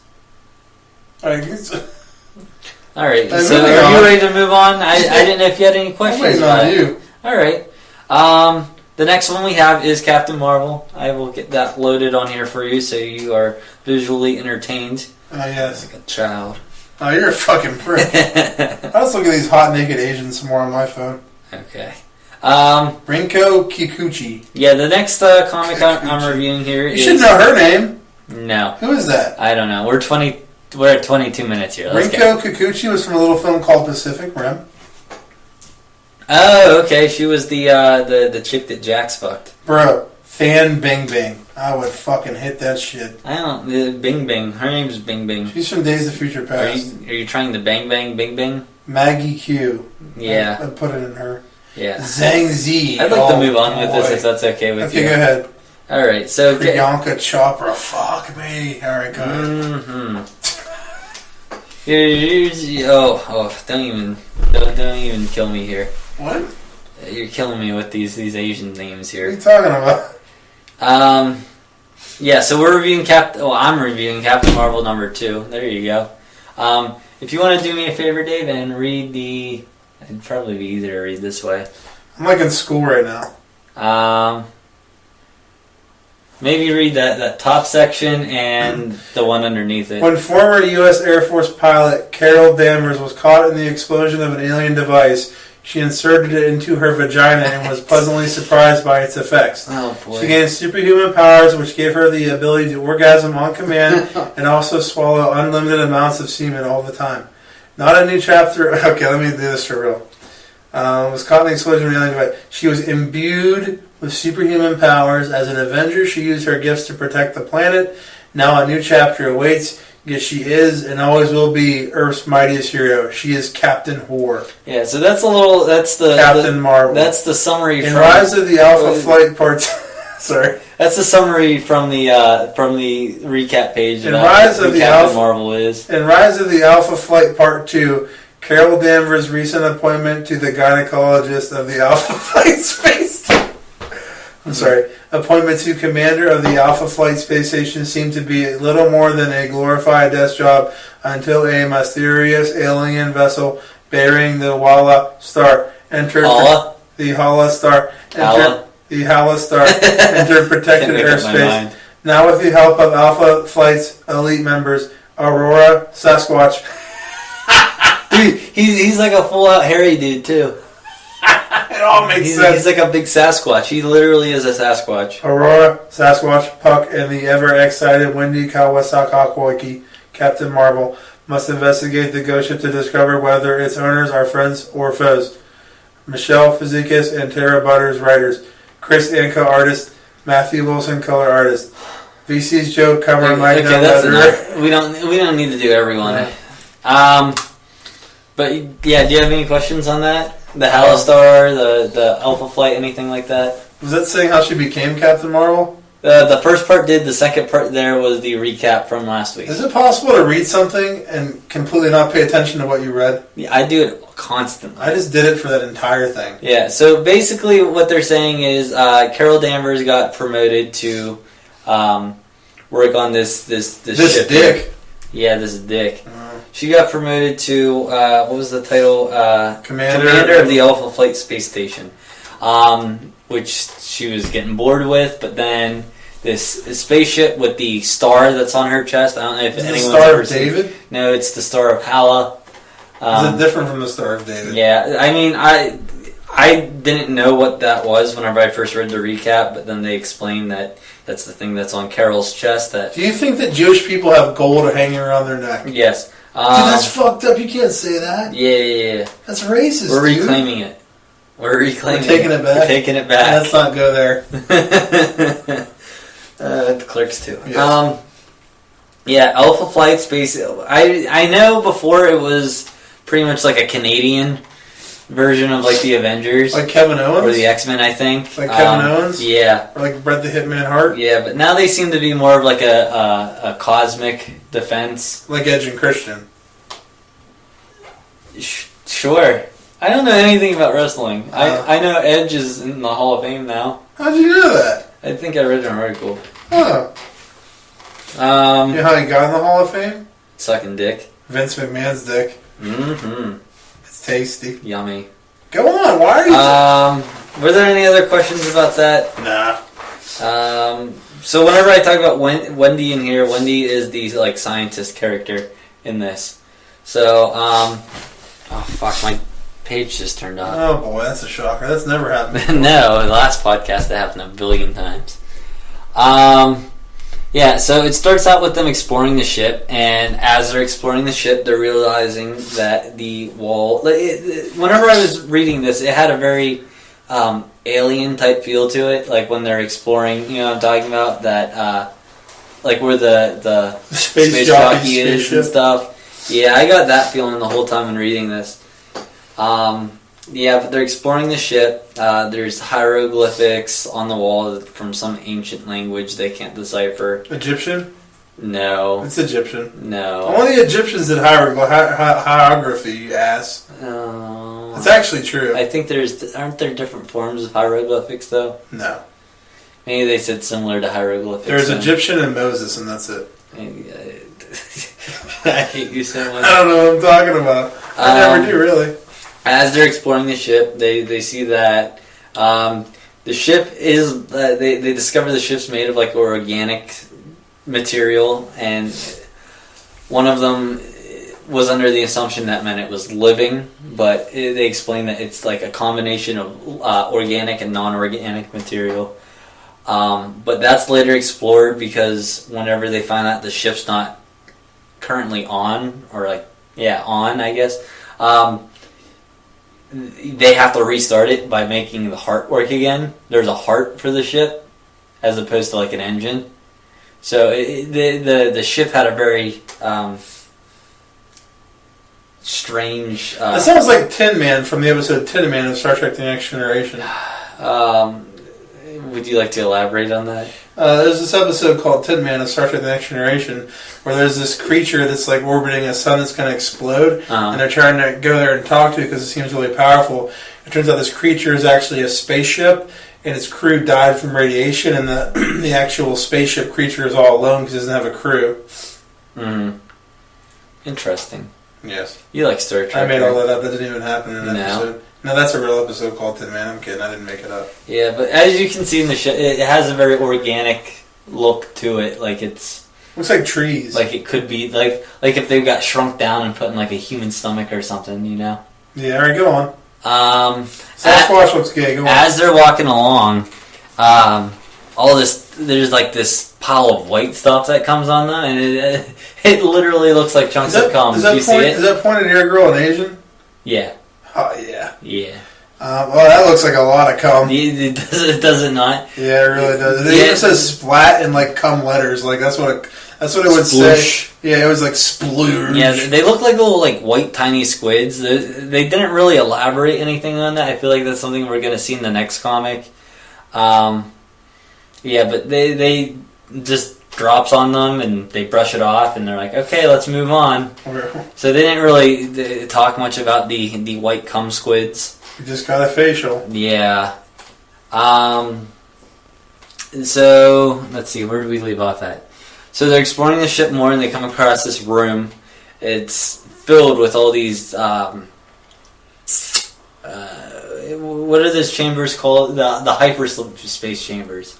It's just filled with hyperspace chambers. Oh. And it turns out the hyperspace chambers didn't do a very good job because all the ones that are in there, everyone's dead. They suck, dude. They are not good hypersleep chambers. They look like shriveled up corpses.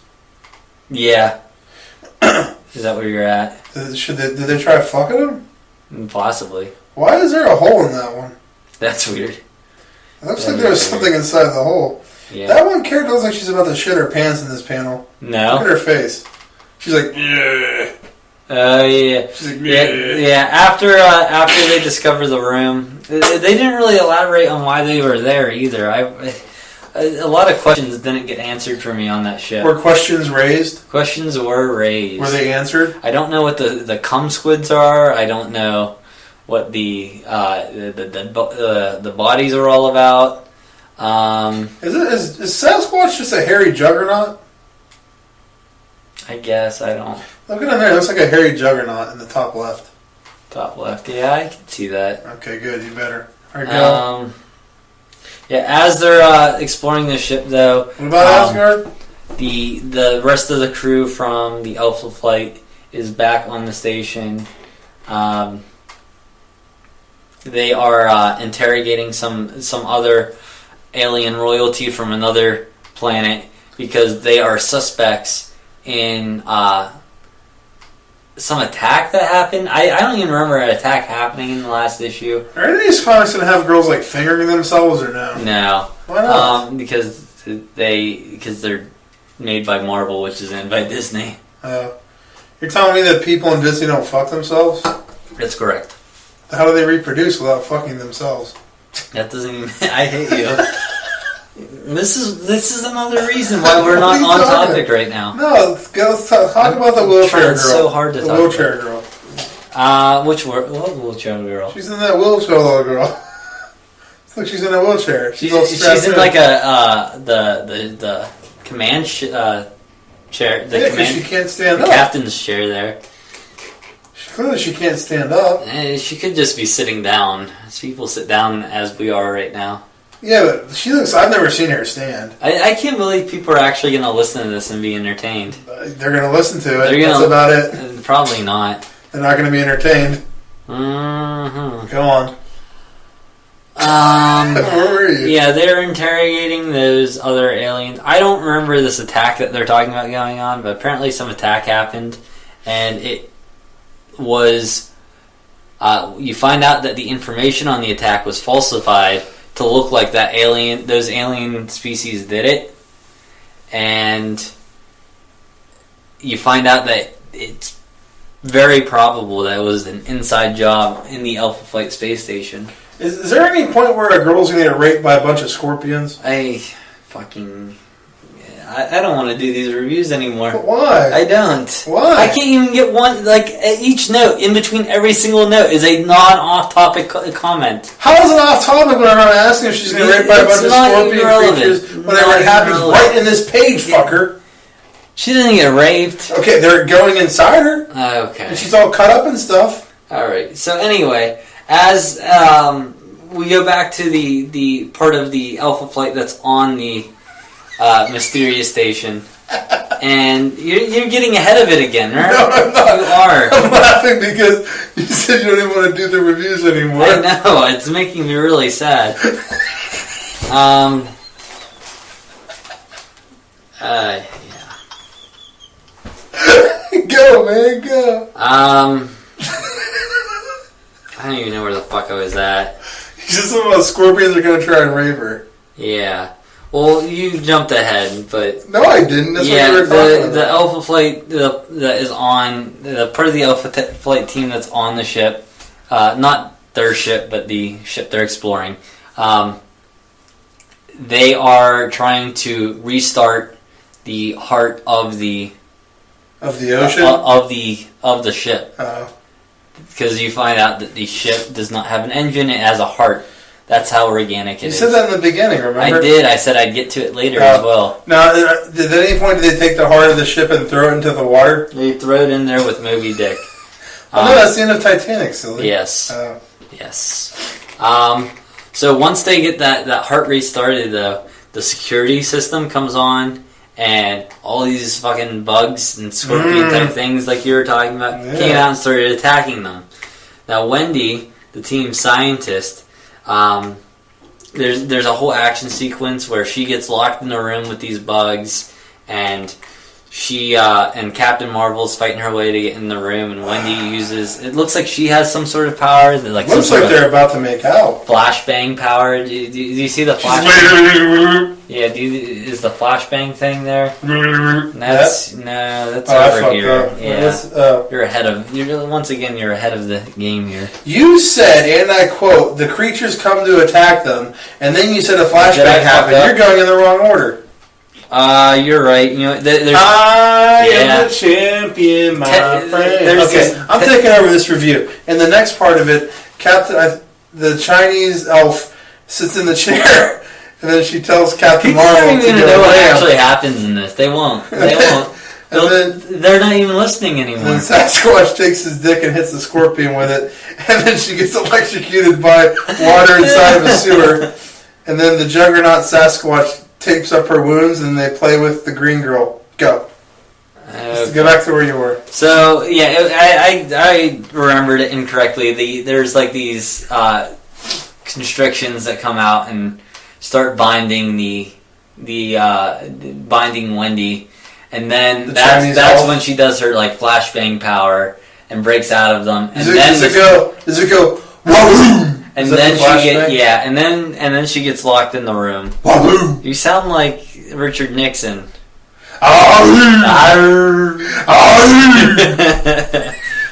Futurama's a good show as well. Really is. That and Seinfeld. We've been on this one scene for a while. Yeah, you're stuck on it. You must really like this scene. So after she breaks out of the restraints, that's when the bugs come in. I apologize for fucking that up. No, I apologize to interrupt you, but this is actually an important question. Probably not. Will we get sued if we sing songs? I don't think we're allowed. I don't think we can play them. I think we're allowed to sing them. We just can't. Probably play not them. the whole song. Okay. All right, go ahead.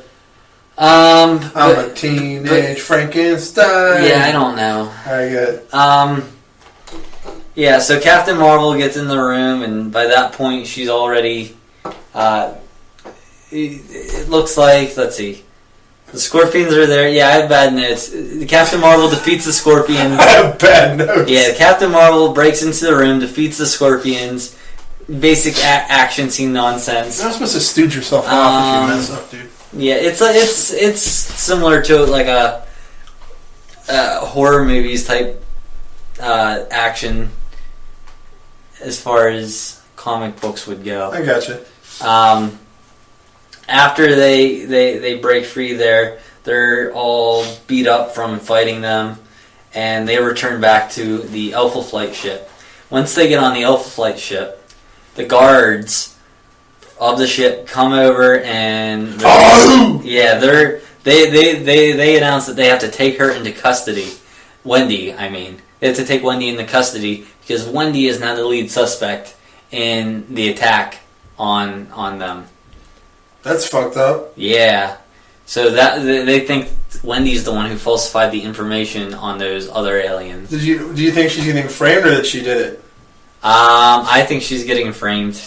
Okay. Because she seems her character seems really interested in actually studying things. Oh. So I don't think she's the culprit in this situation. Oh, cool. Yeah, but the last few pages is a combination of like 3 different things happening. They're bouncing between different things in each frame.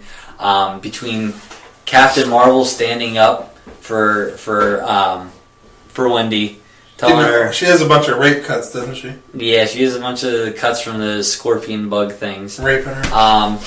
As that's going on, there's this pile of scrap metal. It looks like that's glowing green, and then it bounces back to Captain Marvel. Captain Marvel passes out on the floor. We don't know why she passed out. I guess maybe from just being exhausted from the battle. Maybe it's, I don't know, something else could be wrong. We don't know. But then there's the final frame is this green explosion on the ship. And you can't really tell where it is on the ship. Let's see. Looks like a green explosion somewhere on the ship. Yeah, green explosion. And that's the end. Oh my god. That's a cliffhanger. That's a cliffhanger. Cliffhanger if I ever saw one. Yeah, it is. But yeah, I chose to do the Captain Marvel one based off of that was a shitty review right there. That's pretty good. I've done better ones. That's pretty good. Well, that's the end of this segment. Yeah, it's run on too long. Some people like to trail off in the. Yeah, you're always like, you kind of just wonder. I'm always like talking about Asians and stuff. You're always wondering. I can't stop talking about Asians like Lucy Liu and that other Japanese actress, You're weird. Lucy Liu. All right, so we're gonna go ahead and another one that looks like Lucy Liu. We're gonna take a break and then we're gonna come back with some movie reviews. So what about the one that looks like Lucy Liu? Will be. You mean like the Lucy Liu bot? Lucy Liu bot. Yeah. Another Futurama. And we'll be right back.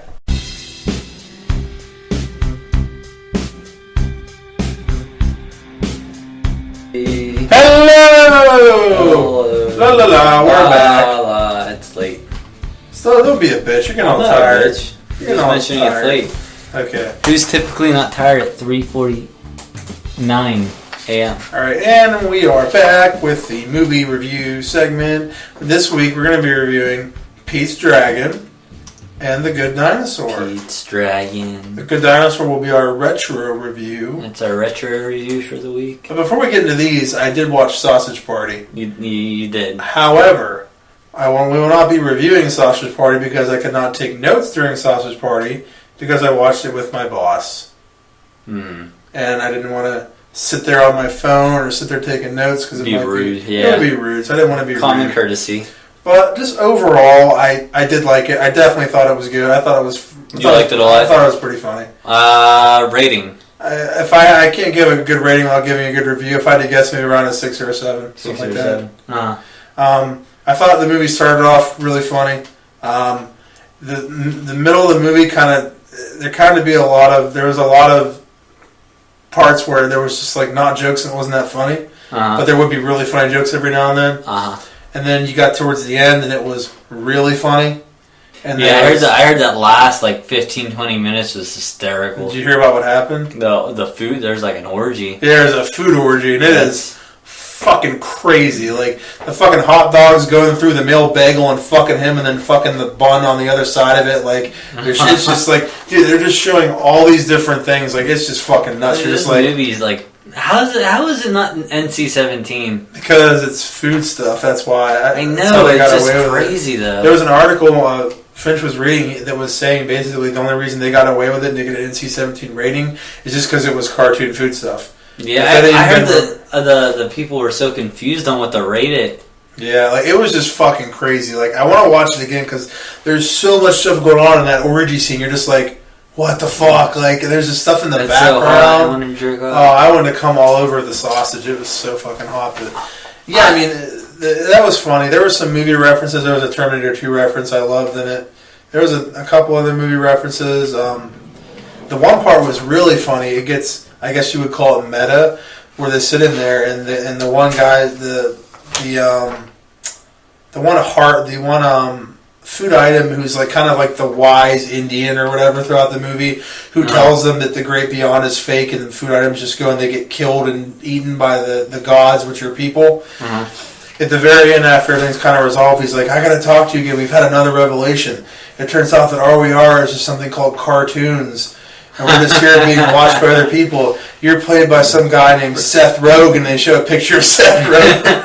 So they break the fourth wall. Yeah, they break the fourth wall. They break the fourth wall. That's funny. And that was when I found out the one character was played by Edward Norton, because I didn't even know that was him doing the voice. Yeah, I saw his name come up, and I was surprised that he would sing so low as to do such a dirty movie. Yeah, it was definitely funny. It's definitely worth watching. It's definitely enjoyable. I heard from a few people who have also seen the movie that they kind of used the joke that like they're a cartoon and they're swearing as a joke way too much. Like they'll just say fucking shit and that's like the joke.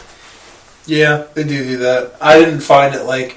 I didn't find out a place. It didn't turn you off or anything. No, I wasn't like, they're just saying fuck because they can say fuck because they're cartoons to make it funny. But I thought it was funny. I can think of moments that you're referring to that they would be talking about where I just like, I laughed. You know what I mean? I still thought it was funny. Okay. Yeah, I saw one of the scenes, and the scene I saw was with the stupid, the retarded looking wiener, and he was in the apartment of the druggie. Okay, I saw in the park. I saw the condom was fucked up. Okay, I was confused. I was like, when did condoms become food items? I'm very confused right now. It's not just food items, though. It's not just food items? Dude, the main... I did see the douche. Yeah, the main antagonist is a fucking douche. Literally a douchebag. Yeah, it's just a douche. That's what the main bad guy is. Yeah. But the one part's really funny, because the retarded hot dog that's like half the size and all weird looking... The whole movie, he's like, you think like he's talking about how he's not really talking about, but like you get the impression that he's like worried he's not going to find a bun for himself because he's all stupid and he doesn't have any confidence. You get to the end and you find this fucking bun that's like all stupid and fucking deformed and all retarded, and they like hook up, and he's like, it's that's so funny. The line that really popped me and someone else who were watching the movie was he goes, I love how your face kind of looks like it just gives up halfway down. It was really that's fun. Similar to something you said recently, right? Or did you get that from there? The Downs? Yeah. Yeah, I got it from there. Oh, okay. Yeah. So that was pretty funny. But yeah, it's definitely funny. I would there seemed to be an underlying theme to the movie, though. Yeah, it was the religion. There was nothing underlying it out. It was nothing very in subtle. your face. It seemed. It was very. I saw two different scenes where it was like that. Yeah, I've not seen the movie all the way through yet. Basically, the one character is trying to say that the great beyond, which is the afterlife, is fake, and it's not true, and why would you be so stupid as to believe it? Basically saying people that believe in religion are dumb, and he doesn't get it. Because they don't have anything to back it up. And it was really just kind of in your face. It was not subtle at all. Yeah. Yeah, some people could be very offended by that. Then again, if you're getting offended by that, you probably shouldn't be watching a movie where the condom's crying out in pain as he's filled with cum. There's a scene where they're fighting back against the humans. The one human, they're holding him down, and they're just filling him up, his mouth and stuff, and he just explodes. I was like, what the fuck? Yeah. There wasn't even blood for that, was there? No, there wasn't. Very cartoony. I love the style of the humans. The one human I thought was fucking hilarious the way he looked. I like the animation style of the humans. That was really funny.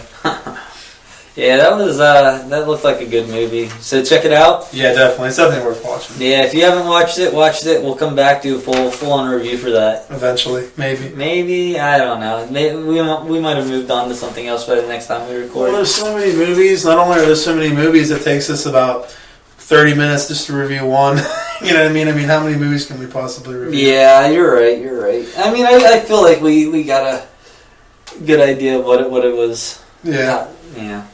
Let's start with our first. I'll give it a rating next time, though. Yeah, after you see it. We're going to start off with Pete's Dragon. We'll start off with a nice synopsis. Grace believes the stories told by her father about a mysterious dragon living deep in the woods are just tall tales. That is until she meets Pete, a 10-year-old orphan who says he lives in the woods with a giant, friendly dragon named Elliot. Pete stays with Grace, Jack, which is her boyfriend or husband, whatever the fuck he was in the movie, and his daughter Natalie for a short time until Grace and Natalie set out with Pete to meet Elliot. They find he has been captured by Gavin. Sam Elliott? Yes. Oh, no. I'd like to listen to his voice. They find out he's been captured by Gavin, an evil, mean, bad guy lumberjack looking to exploit Elliot for fame and fortune. With the help of Natalie, Pete must save Elliot and set him free. Pete's Dragon. It was a movie. That's the name of it? Yes, Pete's Dragon. No, this isn't like a remake or a reboot, right? It is. No. It's a remake of some movie called, I think, Monsters Chitty Chitty Bang Bang? Yeah. Planes, Trains, and Automobiles. The movie starts off with them driving. Pete's with his family. This is years before. He's much smaller.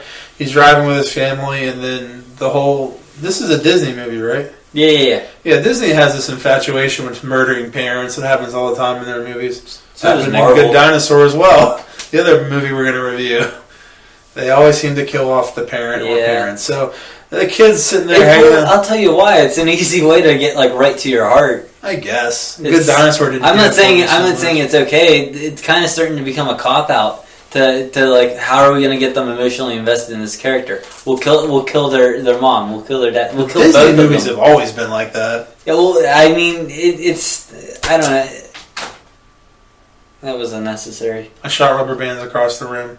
Okay, well, it starts off with him in the car with his parents, and they're driving and talking. They wreck, and then the parents die. Now, my problem is does he get to live with Elliot? Ben? Yeah, Uncle Ben's not a dragon. He's a rapist. Guys is pretending to be just an uncle. Uncle Ben was a terrible fucking person. Uncle Ben. The actual backstory of Uncle Ben is he molested Peter. Oh. He spent time in prison.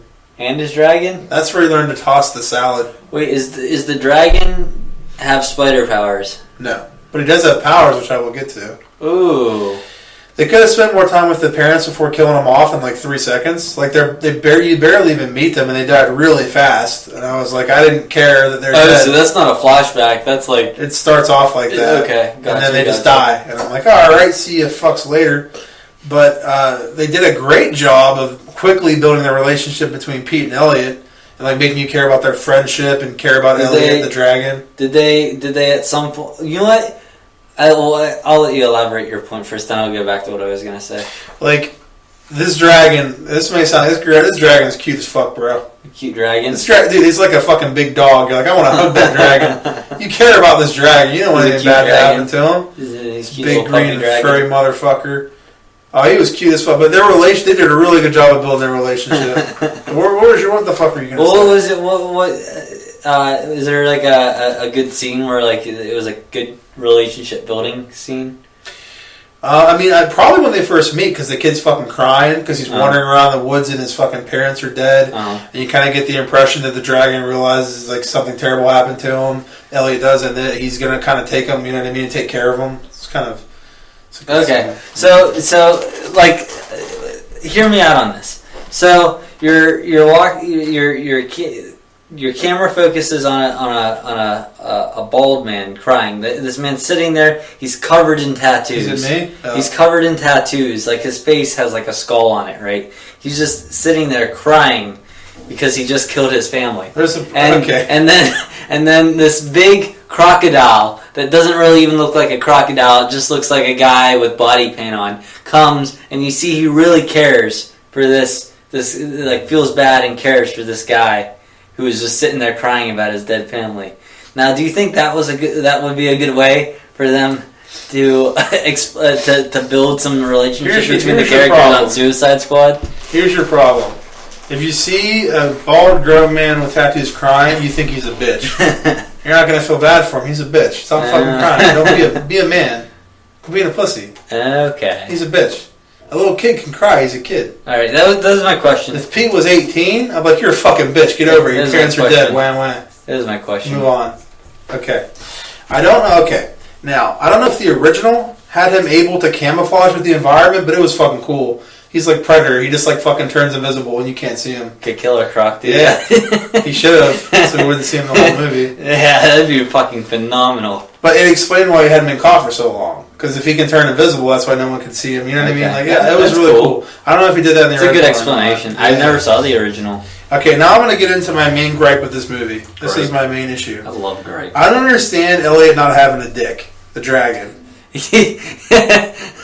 I hate when cartoons do that, but like they can't not do it. So like I don't know if it goes up inside him. This thing's not anatomically correct. Comes out like some some lipstick, like a dog. Like I don't. Oh Jesus! I don't understand like what happens to him. He's definitely a boy dragon. Like if he gets turned on, his dick just fucking pops out. And he's like, hello. You didn't see a butthole either. That's but like I would have liked to see him like dogs have buttholes. I would have liked to see him dragging the dick around, you know, like he's fucking walking through the woods, he's just dragging, it's like fucking flopping around. Some fucking assholes get pissed, he just fucking crushes someone with his big fucking floppy green furry dragon dick. Like I thought that'd have been pretty funny. Walks up to a big grizzly bear, fucks the grizzly bear. No, you're just getting perverse. You're just getting disgusting. I'm just saying, like he's really big. I mean, he's not his fault that he has such a big dick. He's big. He's really big, and he's gonna have a big dick probably.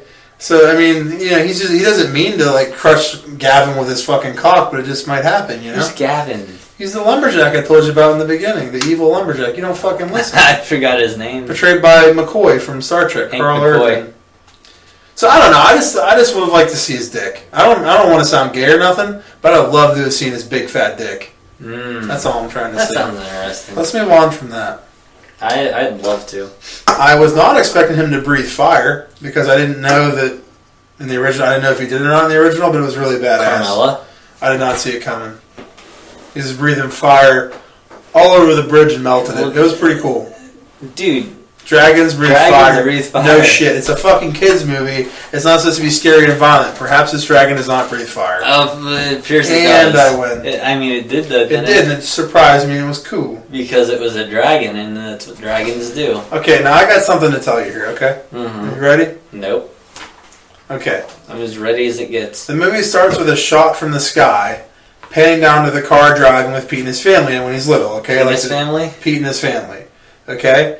You see the camera pan down to the car driving on the road, okay? Uh-huh. Now, at the end of the movie, after fucking Elliot gets, like, captured by Gavin, and they fucking free him, and they set him free, whatever. So, at the end of the movie, Pete's with his new family, which is, you know, Grace, Jack, and the kid. They're all driving somewhere to see if Pete's there, okay? Uh-huh. They're driving to the fucking mountains or some shit. I wasn't paying attention at this point. Mm-hmm. I was too busy thinking about his dick, because I still hadn't seen it. Tacos. It's an hour and a half. I hadn't seen a single dragon cock. No. Or whatever. So they're driving in the mountains or something to find. Wait, does this mean Killer Croc didn't have a dick? He probably does. He is BET. That's all that matters. So they have the exact same shot as the beginning, panning from the sky to the cars. It's driving with all of them in it. It's like they're doing the same thing, showing he has a new family. Okay. As I'm watching this, I'm thinking how hilarious of an ending it would be if the car just wrecked again and his new family died. That would be a comical movie. I was like, that'd be really fucking funny. He just gets out again and he's like, why? And he just walks into the woods. So he defeats the lumberjack? Yeah. Nice. I think the lumberjack like grew a heart like the Grinch or something. I don't know. His heart grew like three sizes that day when he realized that pizza fucking has ascensions. I don't know. But one thing I thought was really funny was that the dragon's, I don't want to say voice, his sounds or whatever, all the noises and stuff he makes. Vin Diesel. It was done by the guy that does the Crypt Keeper from Tales from the Crypt, John Casser. I don't know who that is. Yeah, John Casser. I found that kind of funny that the guy that plays the Crypt Keeper played fucking Pete's dragon. It was a good family flick. A good family flick? Yeah, I liked it. I gave it a 6.5 out of 10. I enjoyed it. Flick the family? Yeah, I liked it. All right, it's time for the. Let's go ahead and get started with the Good Dinosaur. You can take the reins. All right, Good Dinosaur. So okay, Pete's Dragon. Not even it's not something that like me and you are going to be sitting here and have a long discussion about Pete's Dragon, right? 15 fucking minutes. Yeah, that's a long time for a movie that's not even a big deal. Yeah. This is why we have problems. Yeah. Okay, go. Yeah. Okay, so where's your synopsis? You're supposed to do the synopsis first. I don't have. You have the synopsis. Why That's did you weird. tell me to go first if you had I it? thought you were taking the reins on this one. You didn't have a synopsis ready? All right. That's weird. I have a synopsis. Oh, Where's cool. your synopsis? You're doing this one, remember? All right. Luckily for young Arlo, his parents and his two siblings, the mighty dinosaurs, were not wiped out 65 million years ago. When a rainstorm washes poor Arlo downriver, he ends up miles away from home. Good fortune shines on him. Good fortune shines on the frightened dino when he meets Spot. I almost said Spock. That would have been an interesting movie. Oh, boy. Crossover film. A Neanderthal boy who offers his help and friendship. Together, the unlikely duo embark on the epic adventure to reunite Arlo with his beloved family, except for his dad. Okay, spoilers. Spoilers. His dad got killed by a hunter. His dad got killed by Scar. Scar dropped him in with the wildebeest. His dad was a bitch. Remarkably similar to the Lion King dad. His dad in this movie was a bitch. He just kind of gave up. Remember whenever the water comes, just like, oh, he's like looks up at Arlo with this look of just fucking complete. Like, I'm fucked. Screwed. Yeah. He was like, Arlo, I'm fucked. Don't let mom get remarried. Take care of her if you have to. Oh, what are we doing here? That's not right. Oh no, that's not right. This isn't no that's Bible not stuff. Good. You shouldn't fuck Bible your mother, Black. even if you are a dinosaur. On That's Bible not Black. Right. Yeah. So let's start off. Do you think we should start with the ratings? What we rated this? No, that doesn't save it make to the any end. sense. I'll piss on that. Can I say something that's just generally about the entire movie? I'm gonna say, why did Arlo's? Okay, you go first. Yeah, this is generally. You're okay. I don't know. Will you have it on DVD or Blu-ray? I have it on Blu-ray, but I was at my parents' house when I watched this. I watched this with my mom. They had it recorded on their DVR. I can't speak for DVD or anything, but I have it on Blu-ray. It looks fucking amazing. Yeah, it looks so fucking. I watched good. it off the cable, and it was still really good. Dude, like the back, like the trees, the grass, and the water. It looks fucking real. That's my first note. The animation looks so realistic. It looks so real. After he gets taken downstream, there's this shot where he climbs up on up the mountain or something to see where he is, and there's this big overlook of all the fucking trees and the river, and it looked like my mom even said it looked like it was an actual picture. It's insane. It was even beautiful. like little stuff, like whenever he takes his head out of the water and the water's running and dripping off him, it looks like real water. Yeah, it's just so good. Like just imagine, like there was like this one shot that was maybe like not even 5 seconds long. Whenever it started to rain, and you see the rain running off the leaves. Yeah, I know exactly what you're talking about. I would imagine that a incredible amount of time went into those 5 seconds in that movie. Yeah, it looks insane. Yeah, it's such great detail in the animation. Not, in my opinion, not the characters that designed themselves though. I did not like the design of the characters. That's one thing about the movie that kind of a little bit takes, like, the backgrounds look so real and the characters look so cartoony. They look so goofy, yeah. I wish that it would have been closer to a more realistic look on all of them. Like, if you look at the I don't know the fucking dinosaur name for them, but if you're... The T-Rexes look pretty good. The long necks, from like from Land of Brachiosaurus. Yeah, the long necks. Brontosaurus. They're like all, like, they're like super fucking skinny, except for their feet. Like they just have these big fucking floppy plunger feet. They just looked awkward to me. I mean, they still looked good, and like you could see like the scales on them pretty well and stuff. But like at the same time, like when they designed like the general shape of the characters, it's just such a weird contrast of styles of like this complete realism and then just like this cartoony dinosaur, goofy dinosaur. Yeah. So yeah, let's jump into it. So the beginning, the scene with the hatching of the eggs, that was, I thought, a really cool, I guess, way of showing what the roles all the siblings played throughout the family. Like just the whole opening with the family in general, was a good demonstration of what their morals were. Like you have to work hard to get your mark on the family. It's set up very well at the beginning. The whole movie is phenomenal. But yeah, as far as the beginning goes, did you have any?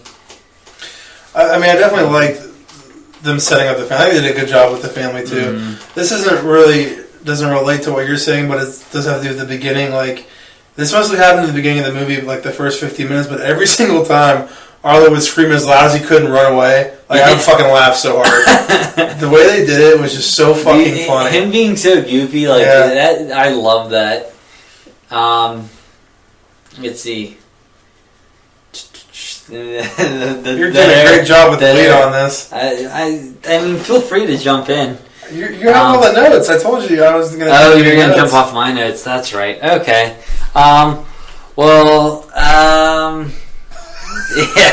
You're doing great. I don't feel comfortable now. I feel like I'm on stage and everyone's looking at me now. So I also enjoyed Dad taking his time to set up Arlo, he's having a hard time making his mark and everything, and I just didn't understand he takes all this time set up this trap to help him catch the critter, but then he's not even anywhere around when the critter's there. What if Arlo couldn't do it? Now you're gonna risk all your food being eaten by this critter just to see if Arlo can do this or not? Yeah. Your entire family will starve if this gets fucked up. It seems a little more important. At least Arlo learned his lesson as they starve and die. Come on, Arlo. Stupid fuck. Yeah. He was really dedicated in getting him to kill that critter, so much to the point where he took the same fate as Mufasa. See, this is the complete opposite of Pete's Dragon, as much as they took a lot of time to establish the family. Establish the dad's relationship with Arlo, and like you said, him caring and trying to help him. So they did a good job with that, but I don't know, man. For some reason, just I wasn't. I mean, I was bummed out, but I wasn't super emotionally invested in his death. Really? Yeah. Yeah, dude. I really not enjoyed his death, but that's fucked up. I felt different. Were you jerking off and waiting for him to die to come? Yeah, I knew when it was. I was trying to time it just right. As soon as the wave hits him. I try to cum on his face when he makes that face. When he's looking at the camera, he's like, oh. I just cum right on his face. Oh, wow. Were you also rooting for him to beat the human senselessly as he got caught in the trap? I'm trying to remember Were you why the fuck did you not beat the shit out of him? No, I didn't want him to beat him. Yeah, I wanted him to beat him. And what was really funny is move along, Leaf.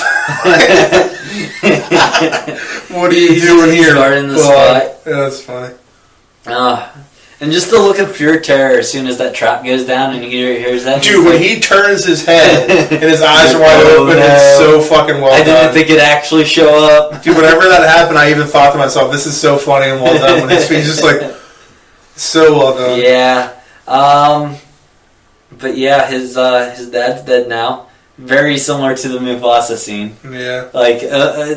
It's identical, except for someone letting him go. Someone didn't murder him. Instead of wildebeest, it's water. Instead of wildebeest, it's water. Which I don't understand, because later on in the movie, Arlo is also swept by a landslide, just like that. He doesn't die. Arlo, when he first gets lost, he hits his head on a fucking rock and manages to not drown under water. I don't know. That I was confused about. They showed him floating, which, at the same time, if you're going all the way down a river, how do you just still not drown? Yeah, I don't know.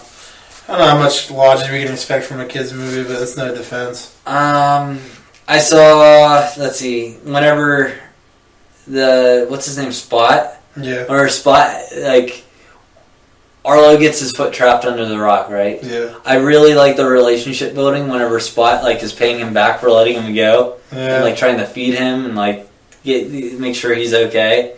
I wasn't expecting that initially the first time I saw it. Yeah, same here. I mean, this time obviously I knew, since I even said that my next note was to do an insanely amazing job making you care about Spot and Arlo's friendship. Yeah, I agree. I definitely agree. I was like just thinking like, what if Killer Croc got his foot trapped under a rock? Would Diablo be going out of his way to make sure he's getting fed? Like, why would he? Diablo died. No one cared about him. Why should he care? Well, he thought he was family with everybody. Yeah, I guess they were a team. Yeah, Harley Quinn said, "Don't mess with my friends." Good Dinosaur review. Back to the Good Dinosaur. My next note: the Asians. Is it about the Asian women? No, you're perverted. You're perverse. They really nailed the twist with the pterodactyls. Yeah. When I first watched that movie, I did not see this heel turn coming, sir. No, I didn't know. When I saw them, I did not see them just turn fucking eating that fucking. Yeah. Yeah. I know what you're talking about. Yeah. Like, they really tricked. Like they're like, oh yeah, we're come help us, Arlo. We're gonna get this animal untrapped. Now he's free because of you. Yeah, I did not see that coming. And in the mouth. Yeah, they did a really good job with that. Yeah, I got two more notes, so you go. Did you think that dude, the Triceratops with the birds on him, was funny? Not really. No, I really enjoyed that character. I wasn't a big fan. I really enjoyed that. What was he had names for all the different birds that were hanging on him, like, or I guess wood critters, the woodland critters from South Park. The Woodland Critters Christmas. Hey, I'll Satan. Dude, the beaver's name was like Wood Crusher or Dream Crusher, and he's like he keeps me in line from having unrealistic goals. Yeah, I thought that was funny, and then he gets to the last one, and he's like, "This one's Debbie." Yeah. No explanation. It was funny. I mean, I enjoyed him. I thought he was goofy and shit. What about the scene with the berries? That's clearly a reference to drugs and alcohol. Yeah, that was funny. That was a little above the humor. Well, I mean, the kids that are watching it don't know what it's referencing. Exactly, they just that's think it's funny, and then the adults are like, "I get it." Yeah, I thought they did a really good job at making it like not like totally obvious to kids, but at the same time, like it's obvious enough to like any parent who's watching knows what's going on. It was funny though, yeah. Dude, they fucking head swapped. Yeah. Let's see. The family circle thing. The shit with the family circle. Yeah. I didn't think Spot would even understand that as he's explaining. I thought like Arlo would be like fucking explaining it and shit, and then he'd just like take the sticks and start chewing on them or something. I didn't. At that point in the movie, I didn't think he was smart enough to do something like that. Would you agree? When I watched it, I was kind of hoping, I was kind of hoping he would get it. I think as I was watching it, because I was kind of rooting for the characters to. But I'll tell you what, that scene though, I love that scene. Like especially like when he wakes up in the morning. It's just really touching, you know. He's just like sleeping on him, and then he wakes up and just like fucking hits his head on him and he's like yawning. It's really funny. So what about whenever he's wakes up and he's the kid's taking a piss and Arlo makes eye contact with him? Yeah. The kid's like, "What the fuck are you looking at?" And then Arlo turns and looks away, and then he moved over. Yeah. Yeah, that was a real funny scene. So they're moving on. They're walking back towards home or whatever, and the storm comes along, right? And this kid's pushing through the storm, dodging. And then shit. Arlo decides to cop out. He goes in the bitch bed. He goes in the bitch bed and he hides in like a little ditch or something. I'm curious about why how Spot survived. Spot seems somewhat resilient. So he's a survivor, and maybe he just it didn't bother you as much. No, I didn't. Honestly, didn't even give that a second thought. Honestly, when it happened, I didn't think about that. I was like, how, this little kid, like, I don't know. That's a good point because there was that scene earlier with that snake, and he like beat the shit out of it. He beat the shit out of the snake, and he didn't even. He's a tough kid, bro. Arlo didn't even know it was there. He's a tough kid. All right, I can accept that. Yes. What about the interesting idea that the T-Rexes aren't the bad guys? Yeah, they were good guys. That's definitely. I never even thought about that. That's definitely a change. Normally, T-Rexes are portrayed as the villains in dinosaur movies. Yeah, and these were some hard-working Texans. How about how in your face the animation of them supposed to blatantly be horses is there? Dude, that's actually in my notes. I'm like, okay, the galloping was a little redundant. I get it. I get it. They're cowboys. They have the herd. They have the accent. You have Sam Elliott as one of the voices. You didn't have to have them gallop. It was a little much for sure. I agree with that. There was this one moment with the T-Rexes whenever Arlo is like, oh, Spot could find your what are they, buffalo or whatever. Yeah, Spot can find your herd. And then this one dinosaur, I guess, had pockets or something, and just pulls this the feather, the fur coat out. Oh. For it to smell. You know what I'm talking about? Yeah. Like, this thing's walking around. Where the fuck did that come from? Yeah. Like literally, it goes from one frame to her not having it to her having it, as if she pre-knew that there was going to be this animal that could smell out your. It's like the classic cartoon sheet where Bugs Bunny just reaches in his pocket that's like his fur and pulls something out of it. It makes no sense. Yeah, that was something really small, but at the same time, it was like, what the fuck? Yeah. Another comparison to Lion King here. Oh, how do you compare everything to Lion King? I don't know. This movie was very just Disney Lion Kingy. Lion Kingy. The raptors definitely seemed very spot on. Like the hyenas. Yeah, I didn't think of that. See, the thing, I saw Lion King once, and I've seen it forever ago. I've seen it so many times. That's probably once you mention that, it's a spot on analogy. Mm-hmm. They're definitely like that.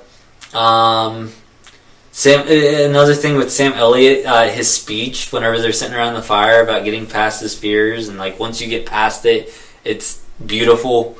For some reason that speech he gave, maybe it's just because it was Sam Elliott talking, and he's such a goddamn majestic voice. Yeah. But I love that speech he had around the fire. I like the bonding between them whenever they were sitting at the fire. Even though you didn't really see the characters later, it was still nice to see Arlo meeting new people and learning things and building himself as a character. I agree with that. I like that scene too. Let's see. Arlo's CPR, I have in my notes here. I don't know what that really means. I know. I kind of skipped ahead. I guess I stopped taking notes and got too invested in the movie. But whenever, when Spot is in the water later on after the pterodactyls are tearing at him, he sort of drowned, and Arlo needed to do CPR, but his version of CPR was just blowing on him. And then brought him back, and I was like, that doesn't make any sense. He blew his soul. He just blew on him like it was the lightning bug from earlier, and he just blew on him. And I think it was supposed to be a comparison, because when he blew on the lightning bug, it blew, and when he blew on Spot, he came back to life. I didn't make that connection, but I could see that. I was like, is this the CPR we're yelling with here? Yeah. Is this what's happening? Once again, why didn't Arlo I still don't get why he didn't die when he got swept by the wave. Yeah, I don't know. It's something that you kind of have to just not think about. I mean, these weren't really big things. I was sitting there having all these good thoughts about all the how great this movie was. So I was trying to find some things that were wrong with the movie. You know what I mean? I don't want to sit here and suck the movie's dick if we're reviewing it. Yeah. But whenever I gave it closer examination, it didn't make sense to me why he wasn't dead there. Yeah. Typically, it wouldn't have bothered me though. I gotta say, when Spot goes with his new family, dude, that's so fucking sad. Yeah. Well, I wanted to talk about the new family about their hair. Why do the children have gray hair? I get why the adult has gray hair, the mom and dad have gray hair, but these are 9-year-old kids with gray hair. Very easy explanation for this. Go. Okay. Now, have you ever seen the phenomenon when someone gets so scared that their hair turns white or gray? Were they scared by Killer Croc's appearance in the Suicide Squad movie? These are kids in the world of the dinosaurs, my friend. What happened if you were a kid and you saw it? You fucking shit your fucking colon right out and die. This is the funniest explanation ever. They got so scared by a T-Rex that was galloping like a horse that their hair turned white. Did you think of this when you first saw it? No, I thought of it just now. Oh, God. What made me think of it was when you said their hair was white, I thought of Nancy from Nightmare on Elm Street because her hair turned white from fear in her nightmares. But yeah, I didn't really give it much of a thought. But it was just like the family. I'm looking at this family. I'm like, the first time I saw this, it was like, is this Spot's actual family? I was wondering the same thing too. But I was like, yeah, I don't think so. I'm looking at them and I'm like, well, they all look the same, and the Spot doesn't look anything like them. Oh my God, they all have white hair. They all have really white hair and are really pale. Yeah. They're like an albino family. But yeah, I don't know. Whenever you go with this new family, when I first saw it the first time, that brought some tears to my eyes. Yeah, it was a little upsetting. It was really fucking sad. I even teared up. I wasn't full crying, but I definitely teared up a little whenever I watched that part. I had some afternotes on it. Buck, his brother. Yeah. All I could think of every time Buck was on the screen was the brother from Home Alone. Yeah. You know what I mean? Yeah. Just a bully, but at the same time still cares about him, like he's deep down. He just was like a spot on as far as personality goes. Spot on with that character. And at the end of the movie, they made it a point at the beginning of the movie. If we don't get this corn in before winter, we're going to die. Yeah. The father dies. Oh, I need you to really help out, Arlo. And he's gone. Do some extra things. Like how they get any of this corn. Or else we're not going to get this corn in. Yeah. You get at the end of the movie, she's like just got done doing all the corn. I'm like, what? Why? Yeah. And she's like miserably beat, laying on the ground. Not beat, but like sore, laying on the ground. And like exhausted. All of a sudden she starts sprinting across the field. I just don't get how she got all that corn done. Yeah, it didn't make a lot of sense. She really tried, I guess, huh? Yeah, she really did. She's a real corn husker, that one. Mm-hmm. Yeah. Maybe she was just pretending like the corns were dicks and she was like peeling like the... I thought it was a little weird watching them use their mouth to do some like things that you would need to do use your hand to do. That was a weird thing to do through watch throughout the movie. If any other afterthoughts, I got my main point about this movie. I'm ready. Bring it. I just want to point out that I did not see one single dino dick the whole movie. Like, dude, I mean, like, there's all these dinosaurs. Uh-huh. I think maybe the reason that fucking Arlo was staring at that kid because he had a cock and he's like, what the fuck is that? He's like, what's that thing he has there? Penis. He's like, I don't have nothing down here. And here's my other question. Do dinosaurs fuck? They lay eggs. Do they fuck or no? No, they lay eggs, dino eggs. How Used to have. Okay, here's the scientific explanation. When I was a kid, there was. I don't know why I'm touching you. That went on a little long too. I'm not gonna lie. That hand was on my knee for quite a amount. I was counting like 1,000, 2 1,000s as it was going on. When I was a child, all right, I had this oatmeal cereal that had dinosaur eggs in it, and when you heated it up, the dino eggs melted away. So, because the oatmeal cereal had eggs around their dinosaurs, that's what leading me to believe that there were eggs, that dinosaurs had eggs. Well, that and the fact that they're eggs, they have eggs, and they show them. Didn't you ever watch like a dinosaur movie? Or at the beginning of this movie, I guess. I understand they lay eggs, but how do they get pregnant with eggs? Do they get fucked? You have to fertilize eggs. Yeah, that's what I'm saying. Well, do they birds fuck get pregnant with eggs? Do they get fucked? Well, I used to actually have a parakeet, and it was a female parakeet, and it just laid eggs all the time. Never hatched. They were there. There was no male parakeet? No. Well, how do they get... So they don't get fertilized, so they don't hatch. So do dinosaurs have dicks? They must secrete some sort of fertilization sperm. Oh my god, so no wonder I didn't see any dinosaur dicks. Yeah. Oh my god. Maybe they just kind of spit on it. Well, I was disappointed not seeing any dinosaur dicks, I'm not gonna lie. Yeah. Okay, what do you give this movie your rating? I give it 9 killer crocs out of 10. That's a lot of killer crocs. Mm-hmm. I can't argue with that because it was a great... I gave it 8 killer crocs out of 10. Uh-huh. That's a really fucking good movie. Really good. I liked it a lot. I like all these flaws that I pointed out. They're just minute little stuff. They are minute. Like I was trying to be fair. Like during the first time watching the movie, that was way before we even thought about doing a podcast or reviewing it. Well, we probably thought about it at that point. But, At that time, like that movie, I came out of that movie the first time seeing it, and I was just like, that movie was so great. Why did Inside Out get so much more attention than this movie? That's all I thought of. I watched Inside Out, and then I watched Good Dinosaur. I was like, Inside Out was fucking terrible. Like Inside Out was loaded. Like Promotions was off the fucking chart. It was on everything, and this is what I feel like happened. I mean, I do think it had to do with Promotions, but the Saw movies.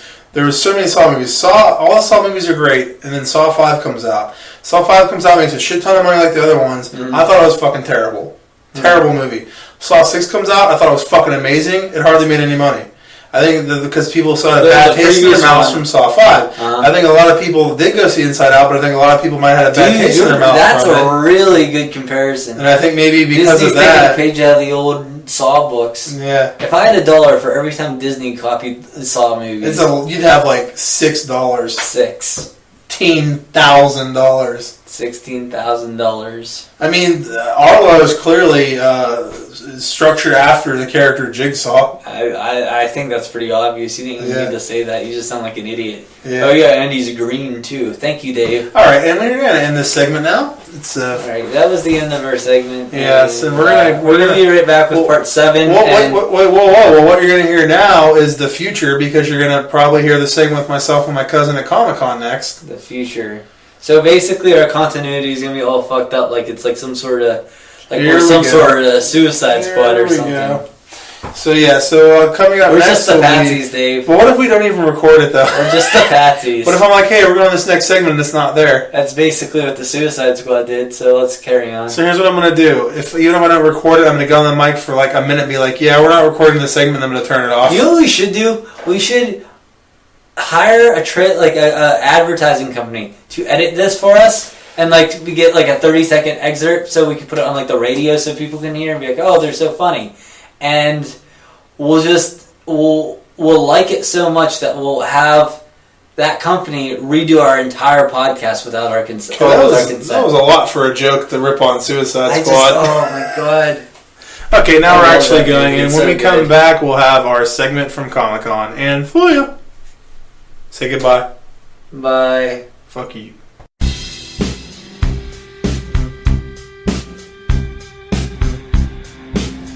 And welcome back.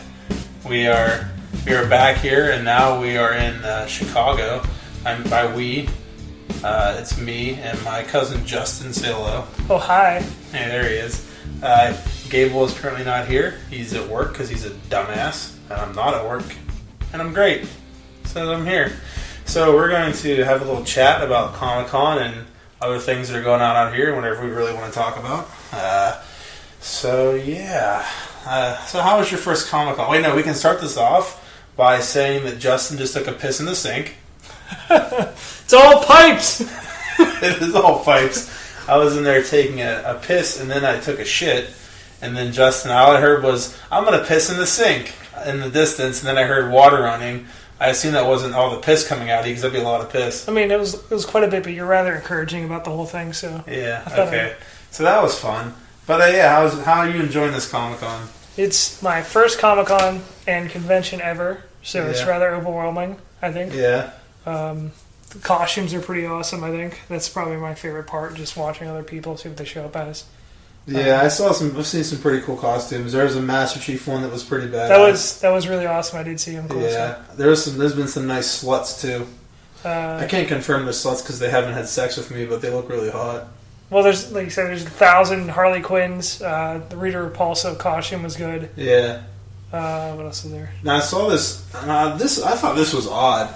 I was standing in line for a photo op, and I saw you walking into a bathroom, and then I saw a Super Saiyan from Dragon Ball Z Super Saiyan walk into the bathroom as well. And then you walked out and you like wiped your mouth off, and then he walked out and he zipped up his pants, but then he was touching his ass. Was it the fat Saiyan or was it the guy that was actually ripped? No, it was the ripped dude. Oh yeah, well what do you expect? What happened there? Well, you want to talk about this or? I'm not sure if you're ready for that. Really, okay. Really not. Okay. You put something somewhere you shouldn't have, didn't you? I mean, you know me. You. See, what I did was, I got out here and I decided, hey, I'm going to get a whole lot of photo ops and autographs. So I decided to do that. And I got a lot. I have been running around like crazy, trying to get all these in, standing in lines, while you have been just walking around looking at shit. Drinking a lot of coffee. Waiting in some lines for me. And where have we eaten at so far? We ate at the pizza place. That was Gino's East was that the Rosemont location? Which was eventually. That was a nightmare. That was such a nightmare going downtown. I didn't realize I was driving to the fucking pizza place in downtown Chicago.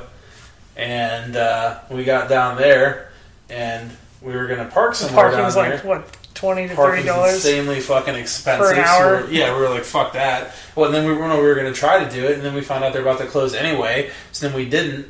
And then some fucking, like, dude walked up to the car and tried, like, washing it. He tried to, like, spray it with some wash stuff, and then he, like, rubbed his ass on it, and I was like, I'm not fucking paying you. And then he threw a banana at us. That was weird. He was out there with bananas all day yesterday. Yeah, there was a guy out there selling bananas, which was weird. So we ate at Gino's East, which was, it was alright. I'm sure a lot of people get pissed off about this, but it's not pizza. No. Could be something closer to lasagna, but it's not pizza. Yeah. It was alright. And then we ate at a ramen place tonight. I know that was probably horribly awkward for you. I didn't appreciate all the judgment. What, for me? No, from all the people. Oh, I said I'm sitting there and I asked for a fork. Because you're a blue-eyed gaijin, that's why. And I get my fork and I'm sitting there eating and I look to my left and there's this Asian girl. I don't know where. You said probably Chinese. The one that's next to us, yeah. Yeah. So I sit there, I look over and I have my fork and she's looking at me and then she mouths the words, fuck you to me. I didn't see this, as I'm eating with my fork and I'm like, I'm so sorry that I need a fucking fork to eat. I'm not sure if I believe you on She had this smile on her face when she said it too, so I know she was coming on to me, or but then she gave me the middle finger too. So is that what happened? Yeah, then I figured out that she was. But then, wait, what else? Something else happened. What the fuck else was it? I did something else that I probably wasn't supposed to. You asked for ketchup? Oh, I asked for ketchup. That's a terrible thing to do, man. Yeah, I ate ketchup, and I looked to the right.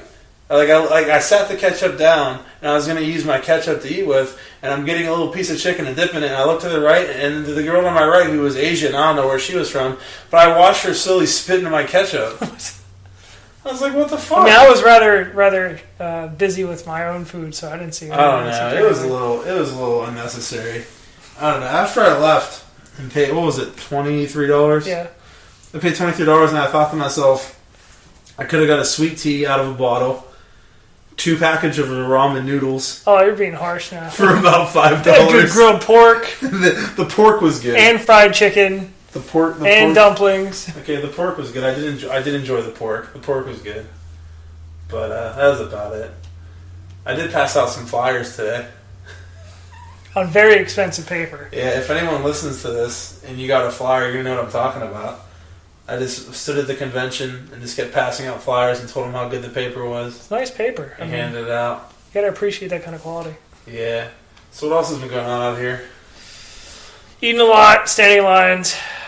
Wasn't there some sort of nightclub you're talking about going to? Oh, it was that Phoenix nightclub up there. Yeah. I heard they're really good. Well, I figured that the interior looked nice from the website, and they probably have really nice martinis. And it's a gay bar, so we can just talk to all the gay dudes, and hopefully they have friends that aren't men. Are you? I don't know how you added that. You didn't say that last part. I didn't. You're the one that told me that you went over there when I fell asleep. So yeah, I didn't do that. I was just kidding. I went over there when you were awake, and you went with me. Wait a second. You went. You know it. So what are you wearing this Dragon Ball Z shirt for? Because it's my new nighttime shirt. Is it? Yeah. When you wear it during the day, are you scared? Because it's my nighttime shirt. What daytime shirt did you wear today? I wore it. Wow, it's not even good. It was a pink shirt, actually. Man, you did wear a pink shirt. Things aren't even stacking up for me well. Oh, dude, that's lame. I didn't realize you did that. What? You did wear a pink shirt. It used to be red. That's a shame. See, feel how comfortable this is. See, feel that. Look how soft. Wait. You hear that? You hear that, everyone? That is softness right there. That's the sound of softness on the microphone. That's what that was. See, it used to be a red shirt, but yeah, it's rather worn down, so now it's a pink shirt. So what do you think Gable's doing right now? I don't know. I don't even met Gable, so... You never met Gable? No. Gable's probably... What time is it right now? It's 11... 3 hours. It's 11:29. It's 12:29 over there. It's... Oh, it's only an hour away from here. Never mind. Friday night, so Gable's currently sitting in the office playing Pokemon Go. In the office. That's probably what he's doing. Are there a lot of Pokemon over at the... There's a gym at our theater. Wow. Our theater So has you a should- gym. So you should be like really good at this Because we're game, right? fancy. I don't play that game. That game's going away because it's not as popular now. Isn't it? So you have to weed out the weaklings. You do. The people that don't really want to play. Hardcore fan people and then not. Oh, so we got some peanut butter and jelly sitting there. That looks delicious. I'm telling you, yogurt doesn't need refrigerated. I don't believe you. It doesn't say it on the package. You can read it. I don't believe you. I don't believe you at all. So what do you have planned for the convention for tomorrow?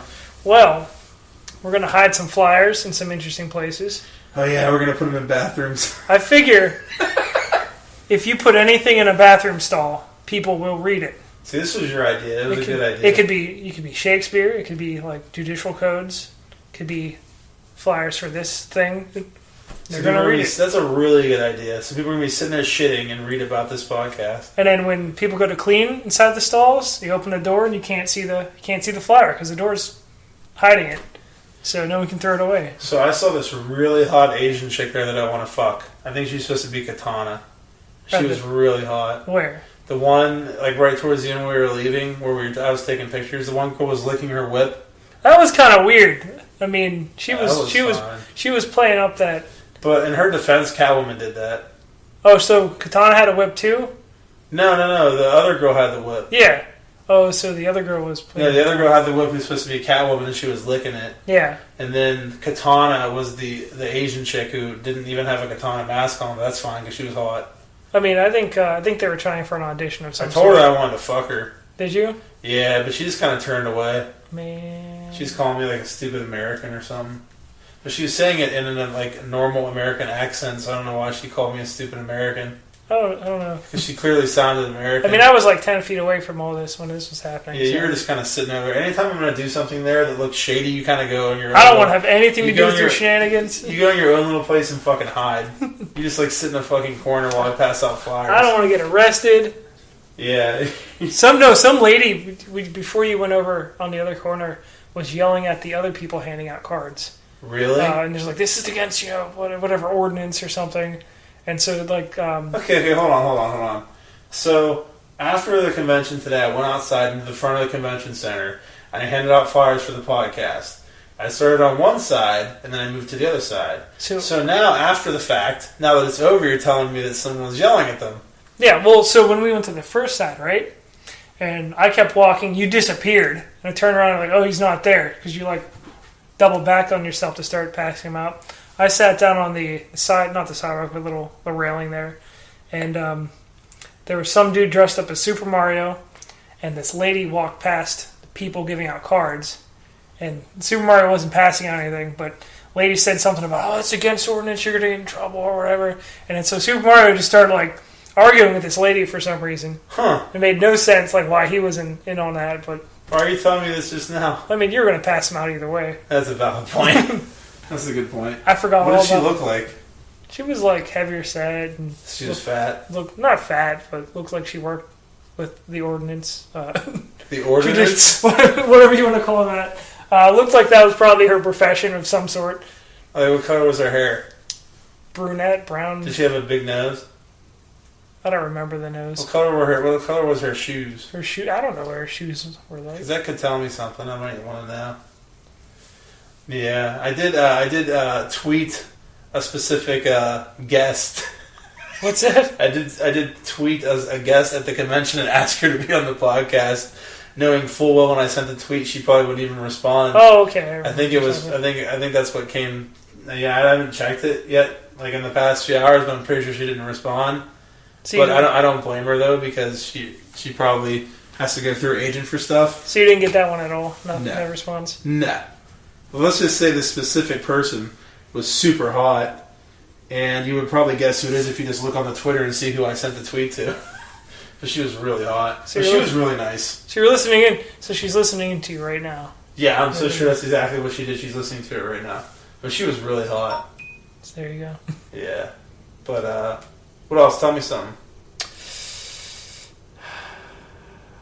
Tell me something about the convention. You know what? No, we're gonna rampage. Illinois and their fucking toll system is it's absurd. Okay. It sets you up for failure. It is ridiculous. I hate it.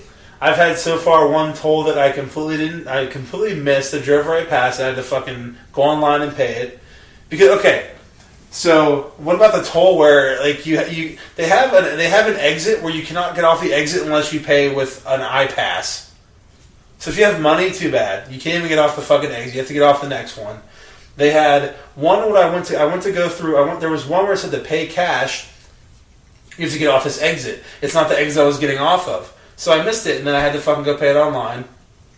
But the next exit said to get off that, I had to get off the exit to pay it, but it was the one that I wanted. So I don't understand. Like, none of it makes any sense. It's completely fucking retarded. It sets you up for failure. It does. I've driven across country 4 times, and I've avoided so many tolls. But Illinois, like, I've paid more tolls in Illinois than I have the rest of the entire country. Yeah. Like, just driving through states. Yeah. So have you had sex with any of the girls yet at the Comic-Con? I have not. Why not? Except for that saying, dude. No. Oh, yeah. You did blow Wop, him. wop, wop. You blew him good. I don't know. Did you spit or swallow? Oh, I spat. You did? Yeah. That's bad for your stomach. If you See, I know you're lying because you said spat. Spat? What? No one says they spat. Everyone says they spit. You didn't spat. What? No one says they spat cum.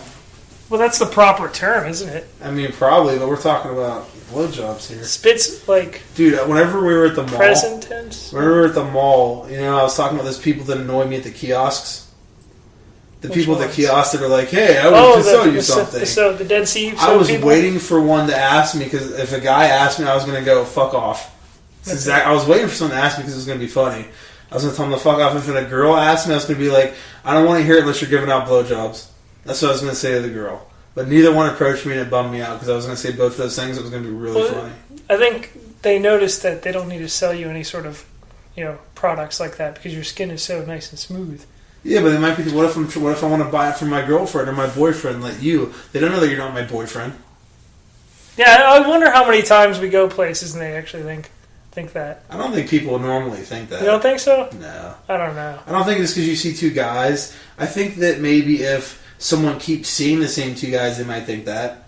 Like, people probably thought me and Finch were gay whenever we lived in Monaca. Probably. Because we would always go to Walmart in the middle of the night after work because we work late. And we'd go to Walmart and buy groceries. I was like, here comes those gays. Here comes those bald gays. Trying to avoid everybody you go at 2 in the morning.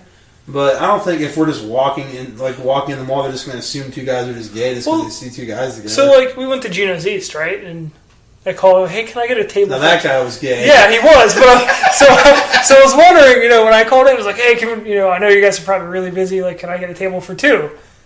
And so then we show up. Yeah. I mean, but still, there was a table for 2 next to us to the left. Yeah, but who reserves? What normal straight dudes reserve a table for themselves? Us? Yeah, but you can't really call us normal. Should have called and reserved at the ramen place so we wouldn't have to wait. That was a wait. I don't know if we would have been able to communicate. Yeah, I don't think you can reserve stuff there. I mean, my Japanese is rather limited. Yeah, it sure was a chore getting my ketchup. I had to find it. They had to go down the street to get this ketchup for you. Apparently, they had to go down the seat and help 3 or 4 other groups of people before I had my ketchup. And then they go and bring up my ketchup, and I'm like, can I get my ketchup? She's like, it's on its way. But you do their accent. You do her accent. It's on the... I can't do it. I can't even... It's on the way. No, that's not okay, it's coming. It's on the way. There you go. Okay. That's exactly what she said. And I was like, that's fine. And then I got annoyed. But I don't know. It was all right. But yeah, so we're going to tomorrow. I got a shit ton of people to get now because I fucked up and got all these autographs and photo ops I got to do. So I got to do that tomorrow. And Sunday we have a shit ton I got to do. And then Sunday we're taking off as soon as the convention ends. Woo. So yeah, but yeah, that's about it. What else is going on in this hotel room? Nothing fun, I'll tell you that. This is a fancy Motel 8 or 6 or whatever. It's a Motel 6. Whatever. What's the other with 8? It's a Super 8. That's what it is. Yeah, last night the fucking internet I paid for was working on and off. Oh, yeah? This place leaves the lights on for you. They don't leave the fucking internet on for you, I'll tell you that. Was it storming last night? It was not storming. No. Maybe it was. No. I didn't think of that. Yeah. But, yeah, I don't know, it was really annoying me. I was trying to fucking look up porn online and jerk off like while you were sleeping. Is that why I woke up all sticky? Yeah, I was like jerking off over here while you were sleeping. Huh. And it fucking, every time like it would get to like a cum shot, it would freeze. And I'm like, well, this is really inconvenient. Because as we discussed before on this podcast, I gotta come when the guy comes at the same time. That's when you say the magic words, right? What is what? You go, Shazam! Isn't that's from Family Guy, right? Is that? No, I think that's from Family Guy. I can't remember. What's your favorite movie of all time? Oh man, I don't even know anymore. It's fucking thing. It's so hard. I used to like Dancer with Wolves a lot, actually. Alright, that's not big really a very good movie. It's a good. Hey, I'm a big history buff guy, so. That's a very. But it's not. I wouldn't say that's my favorite anymore. What's your favorite food of all time? Food, definitely ramen. Okay, that's unfortunate. Yeah. What's your favorite song of all time? Probably Time from the Pink Floyd album. Why is there no pussy in this room with us right now? This is lame. I mean, I could pretend to be a pussy. I guess. That's a really weird phrase. That could be we're gonna try to pick up chicks. But you didn't really want to do that, did you? Well, I'm just so shy. You are shy. I'm pretty shy. Well, you're so good looking. Oh, I don't know about that. Oh my god, you're so good looking. I don't take compliments very well, do I I? don't know. You're so good looking. I bet you have a really big wiener too. Well, You're in shape. to brag. I'm in okay shape. You got those cute German eyes. Oh, they just want to you just want to kill a Jew when you look into your eyes. I'll tell you that. You could be nicht eine Juden. Okay, that's enough of that now. Oh no, that's not nice. All right, I'm tired. Mm-hmm. I'm tired. It's a busy day. I took a shit. I took a piss. Now I got to get some stuff ready for tomorrow. And I got to probably eat a peanut butter and jelly sandwich. You just ate dinner. I mean, if you can call it dinner. Oh man, you're so anti-foreign. Okay, the food. pork was great. You're so anti-foreign food. Well, okay, as I was sitting there, all I could think about was how hot the Asians were, and that was about it. You couldn't even eat. Dude, that one chick was so cute next to you. See, if you're gonna... That girl was so cute. The one that said, fuck you to me. You're gonna have to start, learning to eat some different foods if you're gonna... I'll eat some Asian. Get along with I would eat some Asian right now in this hotel room. I'll tell you that. Let's start with eating ramen or using chopsticks. Is that okay, now let's dissect what you just said. I said I want to eat some Asian in here, and you're implying I should start with some noodle. Yeah, I think so. What are you Well, that's what they say about the industry, right? Like you gotta start with noodle before you go on. Did you look into this? No, that's what you were telling me though, right? I never told you that. Yes, you did. I've never said. Maybe that's what they said. Maybe that's what they said in the Navy. I've never tried to be a porn star. They're like, hey, yeah, you gotta start gay porn. I said you gotta start with gay porn just because I wanted to do gay porn. Wait, what? Yeah, it's a lot easier with gay porn because in gay porn I can just fuck a guy in the ass and I don't have to worry about finishing because I have this problem where I keep going but then I can't finish. Do you know what I gotta go to a doctor. Do you know what the fluffer is? The fluffer. Yeah, the fluffer is the guy that gets them all ready. Mm-hmm. Well, no, it's normally a girl. Is it really? Well, no. In straight porn, it's a girl, right? I couldn't tell you. I don't know. I would assume in straight porn, because the fluffer's the person that gets the dick I mean, he just goes up and semi-hard and gets them ready. And then he's like, all right, go in there. I thought it was a dude always, because we talked about this when I was on the phone. I don't think it would be a dude during straight porn. I don't know how it works. I thought it was kind of like the coach in a boxing ring. He's like, all right, all right, go for it, champ. He's fucking wiping your eye with wiping your eye with a towel. Get in there, man. Using a Q-tip on your fucking pecker. Just clean up the edges a little bit. But if you start off in gay porn and you graduate to straight porn, how are you graduate if you still have a guy playing with your dick to get you ready? Whoever said you graduate? You go from straight because you have to pay your dues in the gay porn. Is that how it works? I don't know. I think I heard this a long time ago as a joke from somewhere on something. I mean, I'm sure that's how it starts, but I don't know if you ever graduate from it. I mean, that's as a cook, it says, "Well, I graduated from being a dishwasher." No, you're still going to have to do dishes and take out the trash. Every now and then. So you're implying if you're a male porn star, at some point you're always dealing with costs. At some point, there's going to be a dick in your face somewhere. Might not be touching you, but you're going to see a lot of it. Well, I mean, if you do porn where you're doing threesomes and stuff. So, do you think this is like that South Park argument, right? So if, you're a porn star in straight porn, and the fluffer comes up. Wait, pause that story. Remind me about Kevin Nash and Deadpool, and then remind me about Muse and Clerks. Go on. All right. Remember those two things. All right. So, if you're just a dude in your straight porn world, and the fluffer comes up and does this thing, he touches you. We're not going to get into this philosophical discussion. Any man that comes into any contact with my dick that is not a medical doctor makes me gay if I let it happen. Yes.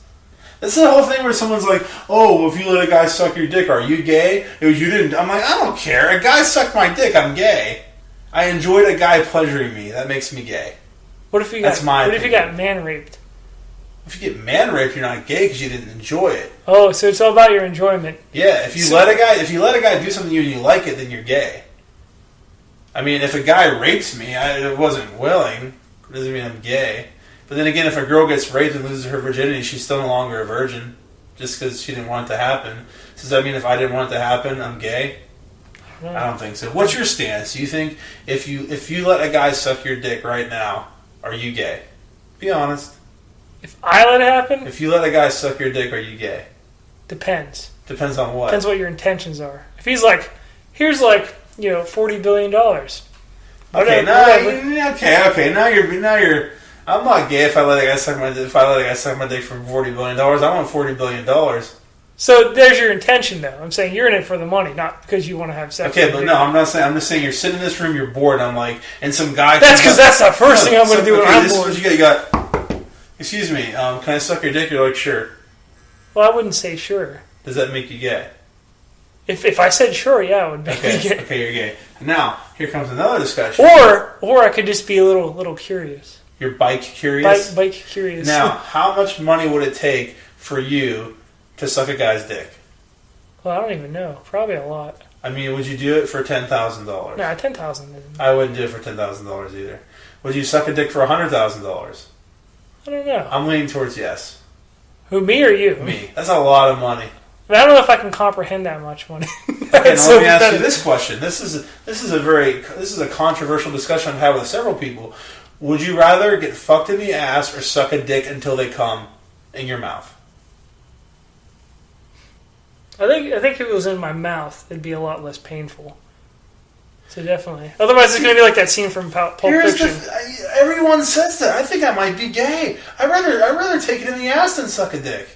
I mean, if they're like clean and trimmed up and all that. No, but here's the thing, okay? I look at it this way. I've taken shits that are really fucking big and my ass hurts a lot. And it sucks. Yeah, it sucks. But, I mean, so it's going to suck. But it's like driving up a one-way street, though. It's not like designed. I mean, it's still going to hurt, probably. Yeah, it'd be But terrible. what I'm saying is, like, if I get fucked in the ass, yeah, it hurts. I've experienced pain before. If I suck a dick, I'm going to have the taste of a cock in my mouth and have to just... I don't know, man. There's just something about having a dick in my mouth I just do not want to happen. Just have a Tic Tac. It's all right. Yeah, but I'm still going to have the memory of just having a dick in my mouth and looking at the fucking guys just pounding my face. I mean, you can have a conversation while you're at it. Like, you know... I have a conversation. I love John Grunthal. What was that? If anyone can figure out what I said, they get a prize, which is nothing. Oh. So $100,000, you would suck a guy's dick. I don't know. I would. You would? Yeah. I can't. $100,000 is a lot of money. 100,000. Yeah. Okay. While you're thinking about sucking dick, there's two things I forgot. I meant to bring this up on the last podcast, but I fucking forgot. When I was at Steel City Con, Kevin Nash said in a panel, I don't know, this is probably online somewhere, but Kevin Nash said in a panel that he is one of the finalists up for the role of Gable in Deadpool 2. Now, he said that he has a sit down with the directors coming up. I'm sure he just meant like the people working on the movie, but he said he's going to sit down with the directors coming up because he's one of the finalists. So there's a chance he may be Gable in Deadpool 2. Second thing, what was the second thing? I said, remember? Okay. Oh yeah, when I was Muse? Jason Mewes. Whenever I met Jason Mewes, I thought you meant the band Muse. Oh no, I was really confused by that. No. When I met Jason Mewes yesterday, I asked him about Clerks 3, and I was like, dude, what's going on with Clerks 3? Is it going to be started soon? He said no, and I was like, well, why? And he goes, there's some sort of delay because of Jeff Anderson, and he said it was some kind of scheduling thing, which seems really weird to me. I feel like Jeff Anderson is just fucking like being difficult again. But I mean, it's whatever. But yeah, I just figured I'd share those 2 little bits of information in regards to the things that I found out rather recently. Yeah. So, alright, so, get any other input That's all I on got. dick sucking or anything else like that? I don't know. I had something in mind and it went away. What? I don't remember. Think about it. Went Hurry. away. You have 20 seconds to think about why I talk about something 20 else. seconds. 20 seconds to think about why I talk about something else. Okay, what am I going to talk about? I'm going to talk about, I met John Cena today, and this was really funny. John Cena, I asked him, and he agreed, which was cool. He wrote on his autograph, #BeatMeUp, which I thought was pretty fucking funny. Any wrestling fans will get that. Becky Lynch is hot as fuck. All I could think about was fucking her when I met her. Bayley's pretty hot. She's cute. Rollins was pretty cool. He called me dog. That was nice. And tomorrow I'm meeting the Bellas. All right, go on. So, did you think of it? this is similar. What What would you do if you had a tentacle? do you mean? So, this tentacle can come out of either your forehead, your tailbone area. Who has a tentacle that comes out of their forehead? I'm just saying, you can choose. But it's retractable. We're right around here. Okay. So, this tentacle can also extend up to 50 foot long. It has optional suction cups. Can lift up to 5,000 pounds. And can change textural or color appearance similar to a cuttlefish. Okay. So what would you do with this if this was your unfortunate birth defect or You mean power? this is always? Can I make it come out of me whenever I want, or it just comes out? No, you have control over it. I control over it. It's your tentacle. And if I don't want it to come out, no one will even know it's there. Yeah. Okay, well, I mean, you might have like a little fupa looking a what? fanny pack kind of thing sitting on you. Like once it, you probably have a bulge of sorts. Oh yeah. Because it's what I mean, I'm not going to let it happen in front of anyone that I think might tell the government because they'll probably dissect me or something. But what can I use it for? What would you use it for? I mean, I guess I would have unbelievable strength with it, right? Well, yeah, but not the rest of your body. Just well, maybe I would find some sort of job or task where I'm by myself and I can get things done really fast. Like I could build a pyramid with it. you wouldn't so you'd work construction. What? You would just work construction, basically. What do you want me to do? I mean, you have this mutant power. You're not. I'm going to go work for the That's ancient industry of construction. It's a shitty mutant power, though. What am I going to do with it? I mean, you could rob banks. You you could climb buildings. I'm going to rob banks. I'm not going to be bulletproof, though. You What if could, they just pull out a gun and start shooting at me? I mean, you can hold up cars and stuff as a shield. There's only You one could- tentacle. you Doc could- Ock had 8 of them. You could move to Japan and go into porn. That's true. Those are the Dude. two major either crime or porn. The two main paths. The Japanese love their porn, man. Well, at least tentacles. There's all kinds of tentacles in the anime porn. I don't understand Some it. Bible blacks, baby. It's kind of weird. Oh, there's some tentacle. I don't know if there's any tentacle porn in Bible. Corn.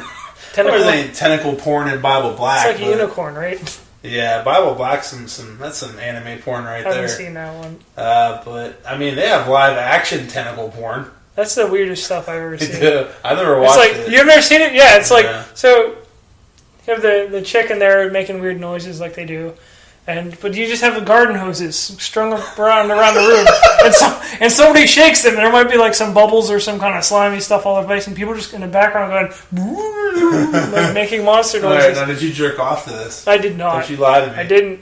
What's the It's weirdest too- porn you've ever jerked off to? The weirdest? I don't even know. Yeah, I'd have to think I'm about it. I'm not that weird. Yeah, anything I look at that's weird, I don't really jerk off to. I just look at it and be like, more that's like fucked it's up. more like a car wreck. Yeah, it's like, man, that's fucked up. I gotta click on it. What is that? That's fucked up. Yeah, just to see it. All right, well, hey, we've gone we've gone over 30 minutes. So you didn't expect all this kind of dark stuff. I know, oh, please, me and Gable have a discussion like this all the time. We're always talking about jerking off and fucking each other and killing people. You're calling me gay. I don't know what you're talking about. You're gay. You're gayer than me. Alright, maybe I'm a little more fashionable than you. Doesn't mean you're I'm fucking gay. metrosexual. Hey, you gotta trim a little bit every now and then. Hey, I trim just like the next guy. I'm just Hey, saying. how long was I getting ready the first morning? That's a good point. It fucking took forever. You were there plucking your eyebrows and I stuff. wasn't plucking them, I was trimming them. Okay, Oh. I was trimming my eyebrows. I just had to make myself look pretty. I had to make myself look pretty for Jillian Anderson. I guess you're shaving your head and whatnot. Yeah. All right, we're gonna wrap this up so we can go to sleep. But yeah, so we're gonna sign off here from Chicago. It was nice having Justin on here. Thanks for joining me, Justin. Oh no, thank you, Dave. Yeah, and when we come back, it'll be myself and Gable again to wrap up the show. All right, everyone, have a lovely evening. Let's say goodbye, Justin. Something. Goodbye, Justin. Something. There you go. For you.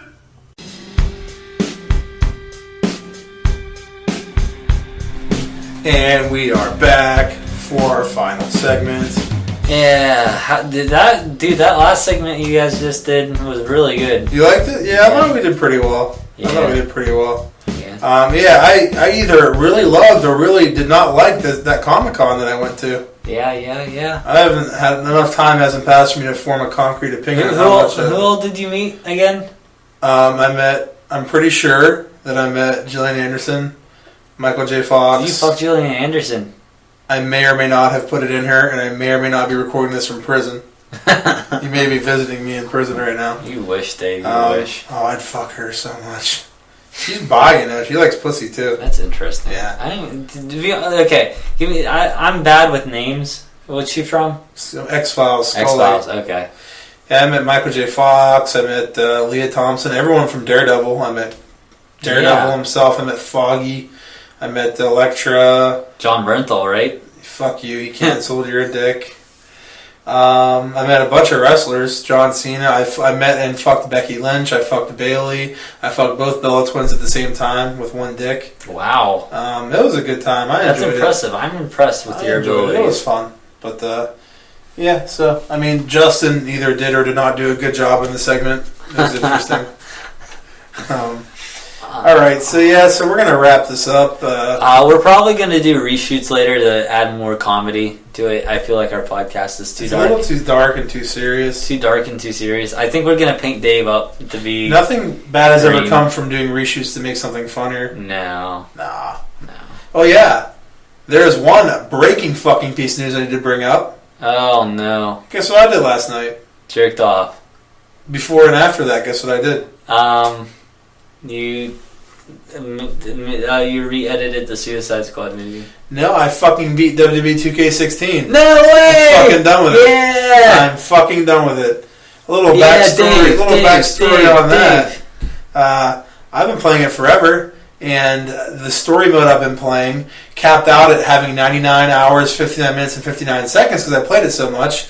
Not to mention all the other fucking nodes that I played. Yeah, you suck so bad. It took you so long. I played so long. It had nothing to do with the game design. It was a terrible game design, and I finally finished it. Why is it terrible? In about 1 month, the next one comes out. Why was it terrible? Because to get all the achievements, you had to unlock things. To unlock things, you had to have points, and it took entirely too long to accrue the points. Entirely too fucking long.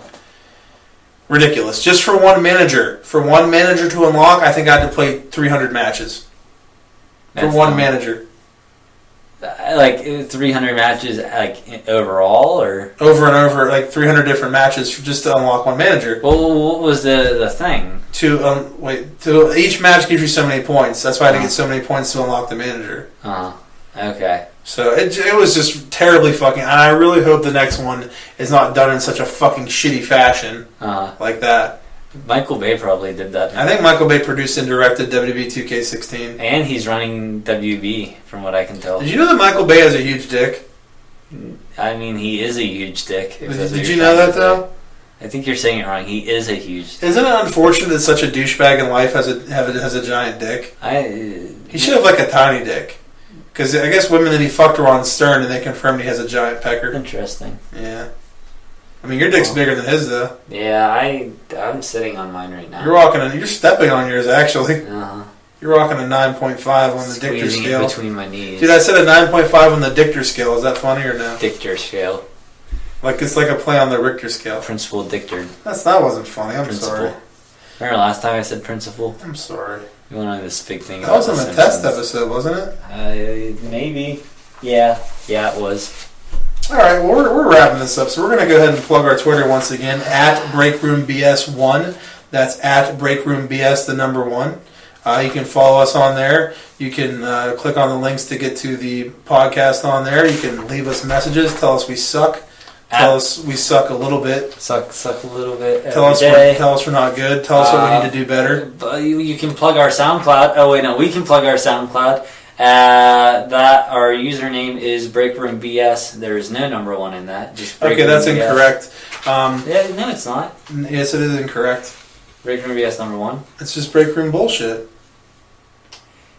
I'm pretty sure that's inaccurate. I'm talking about the name of it. What you The name of the podcast. Yeah. Yeah, okay, the name of the podcast is obviously Breakroom Bullshit. So if you want to find it there, you just search for the Breakroom username Bullshit. is Breakroom BS. Search for the username Breakroom BS or search for the podcast Breakroom Bullshit. Yeah. Either one.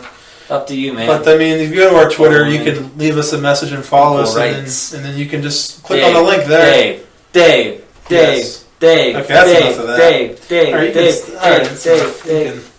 Stop that. All right, that's it. We're done. Let's get the fuck out of here so I can go to sleep. Good night. Okay, goodbye, everyone. Remember, you can also download us on Napster or LimeWire. Yes, LimeWire. Those aren't real things. All right, have a beautiful time. Goodbye. Bye.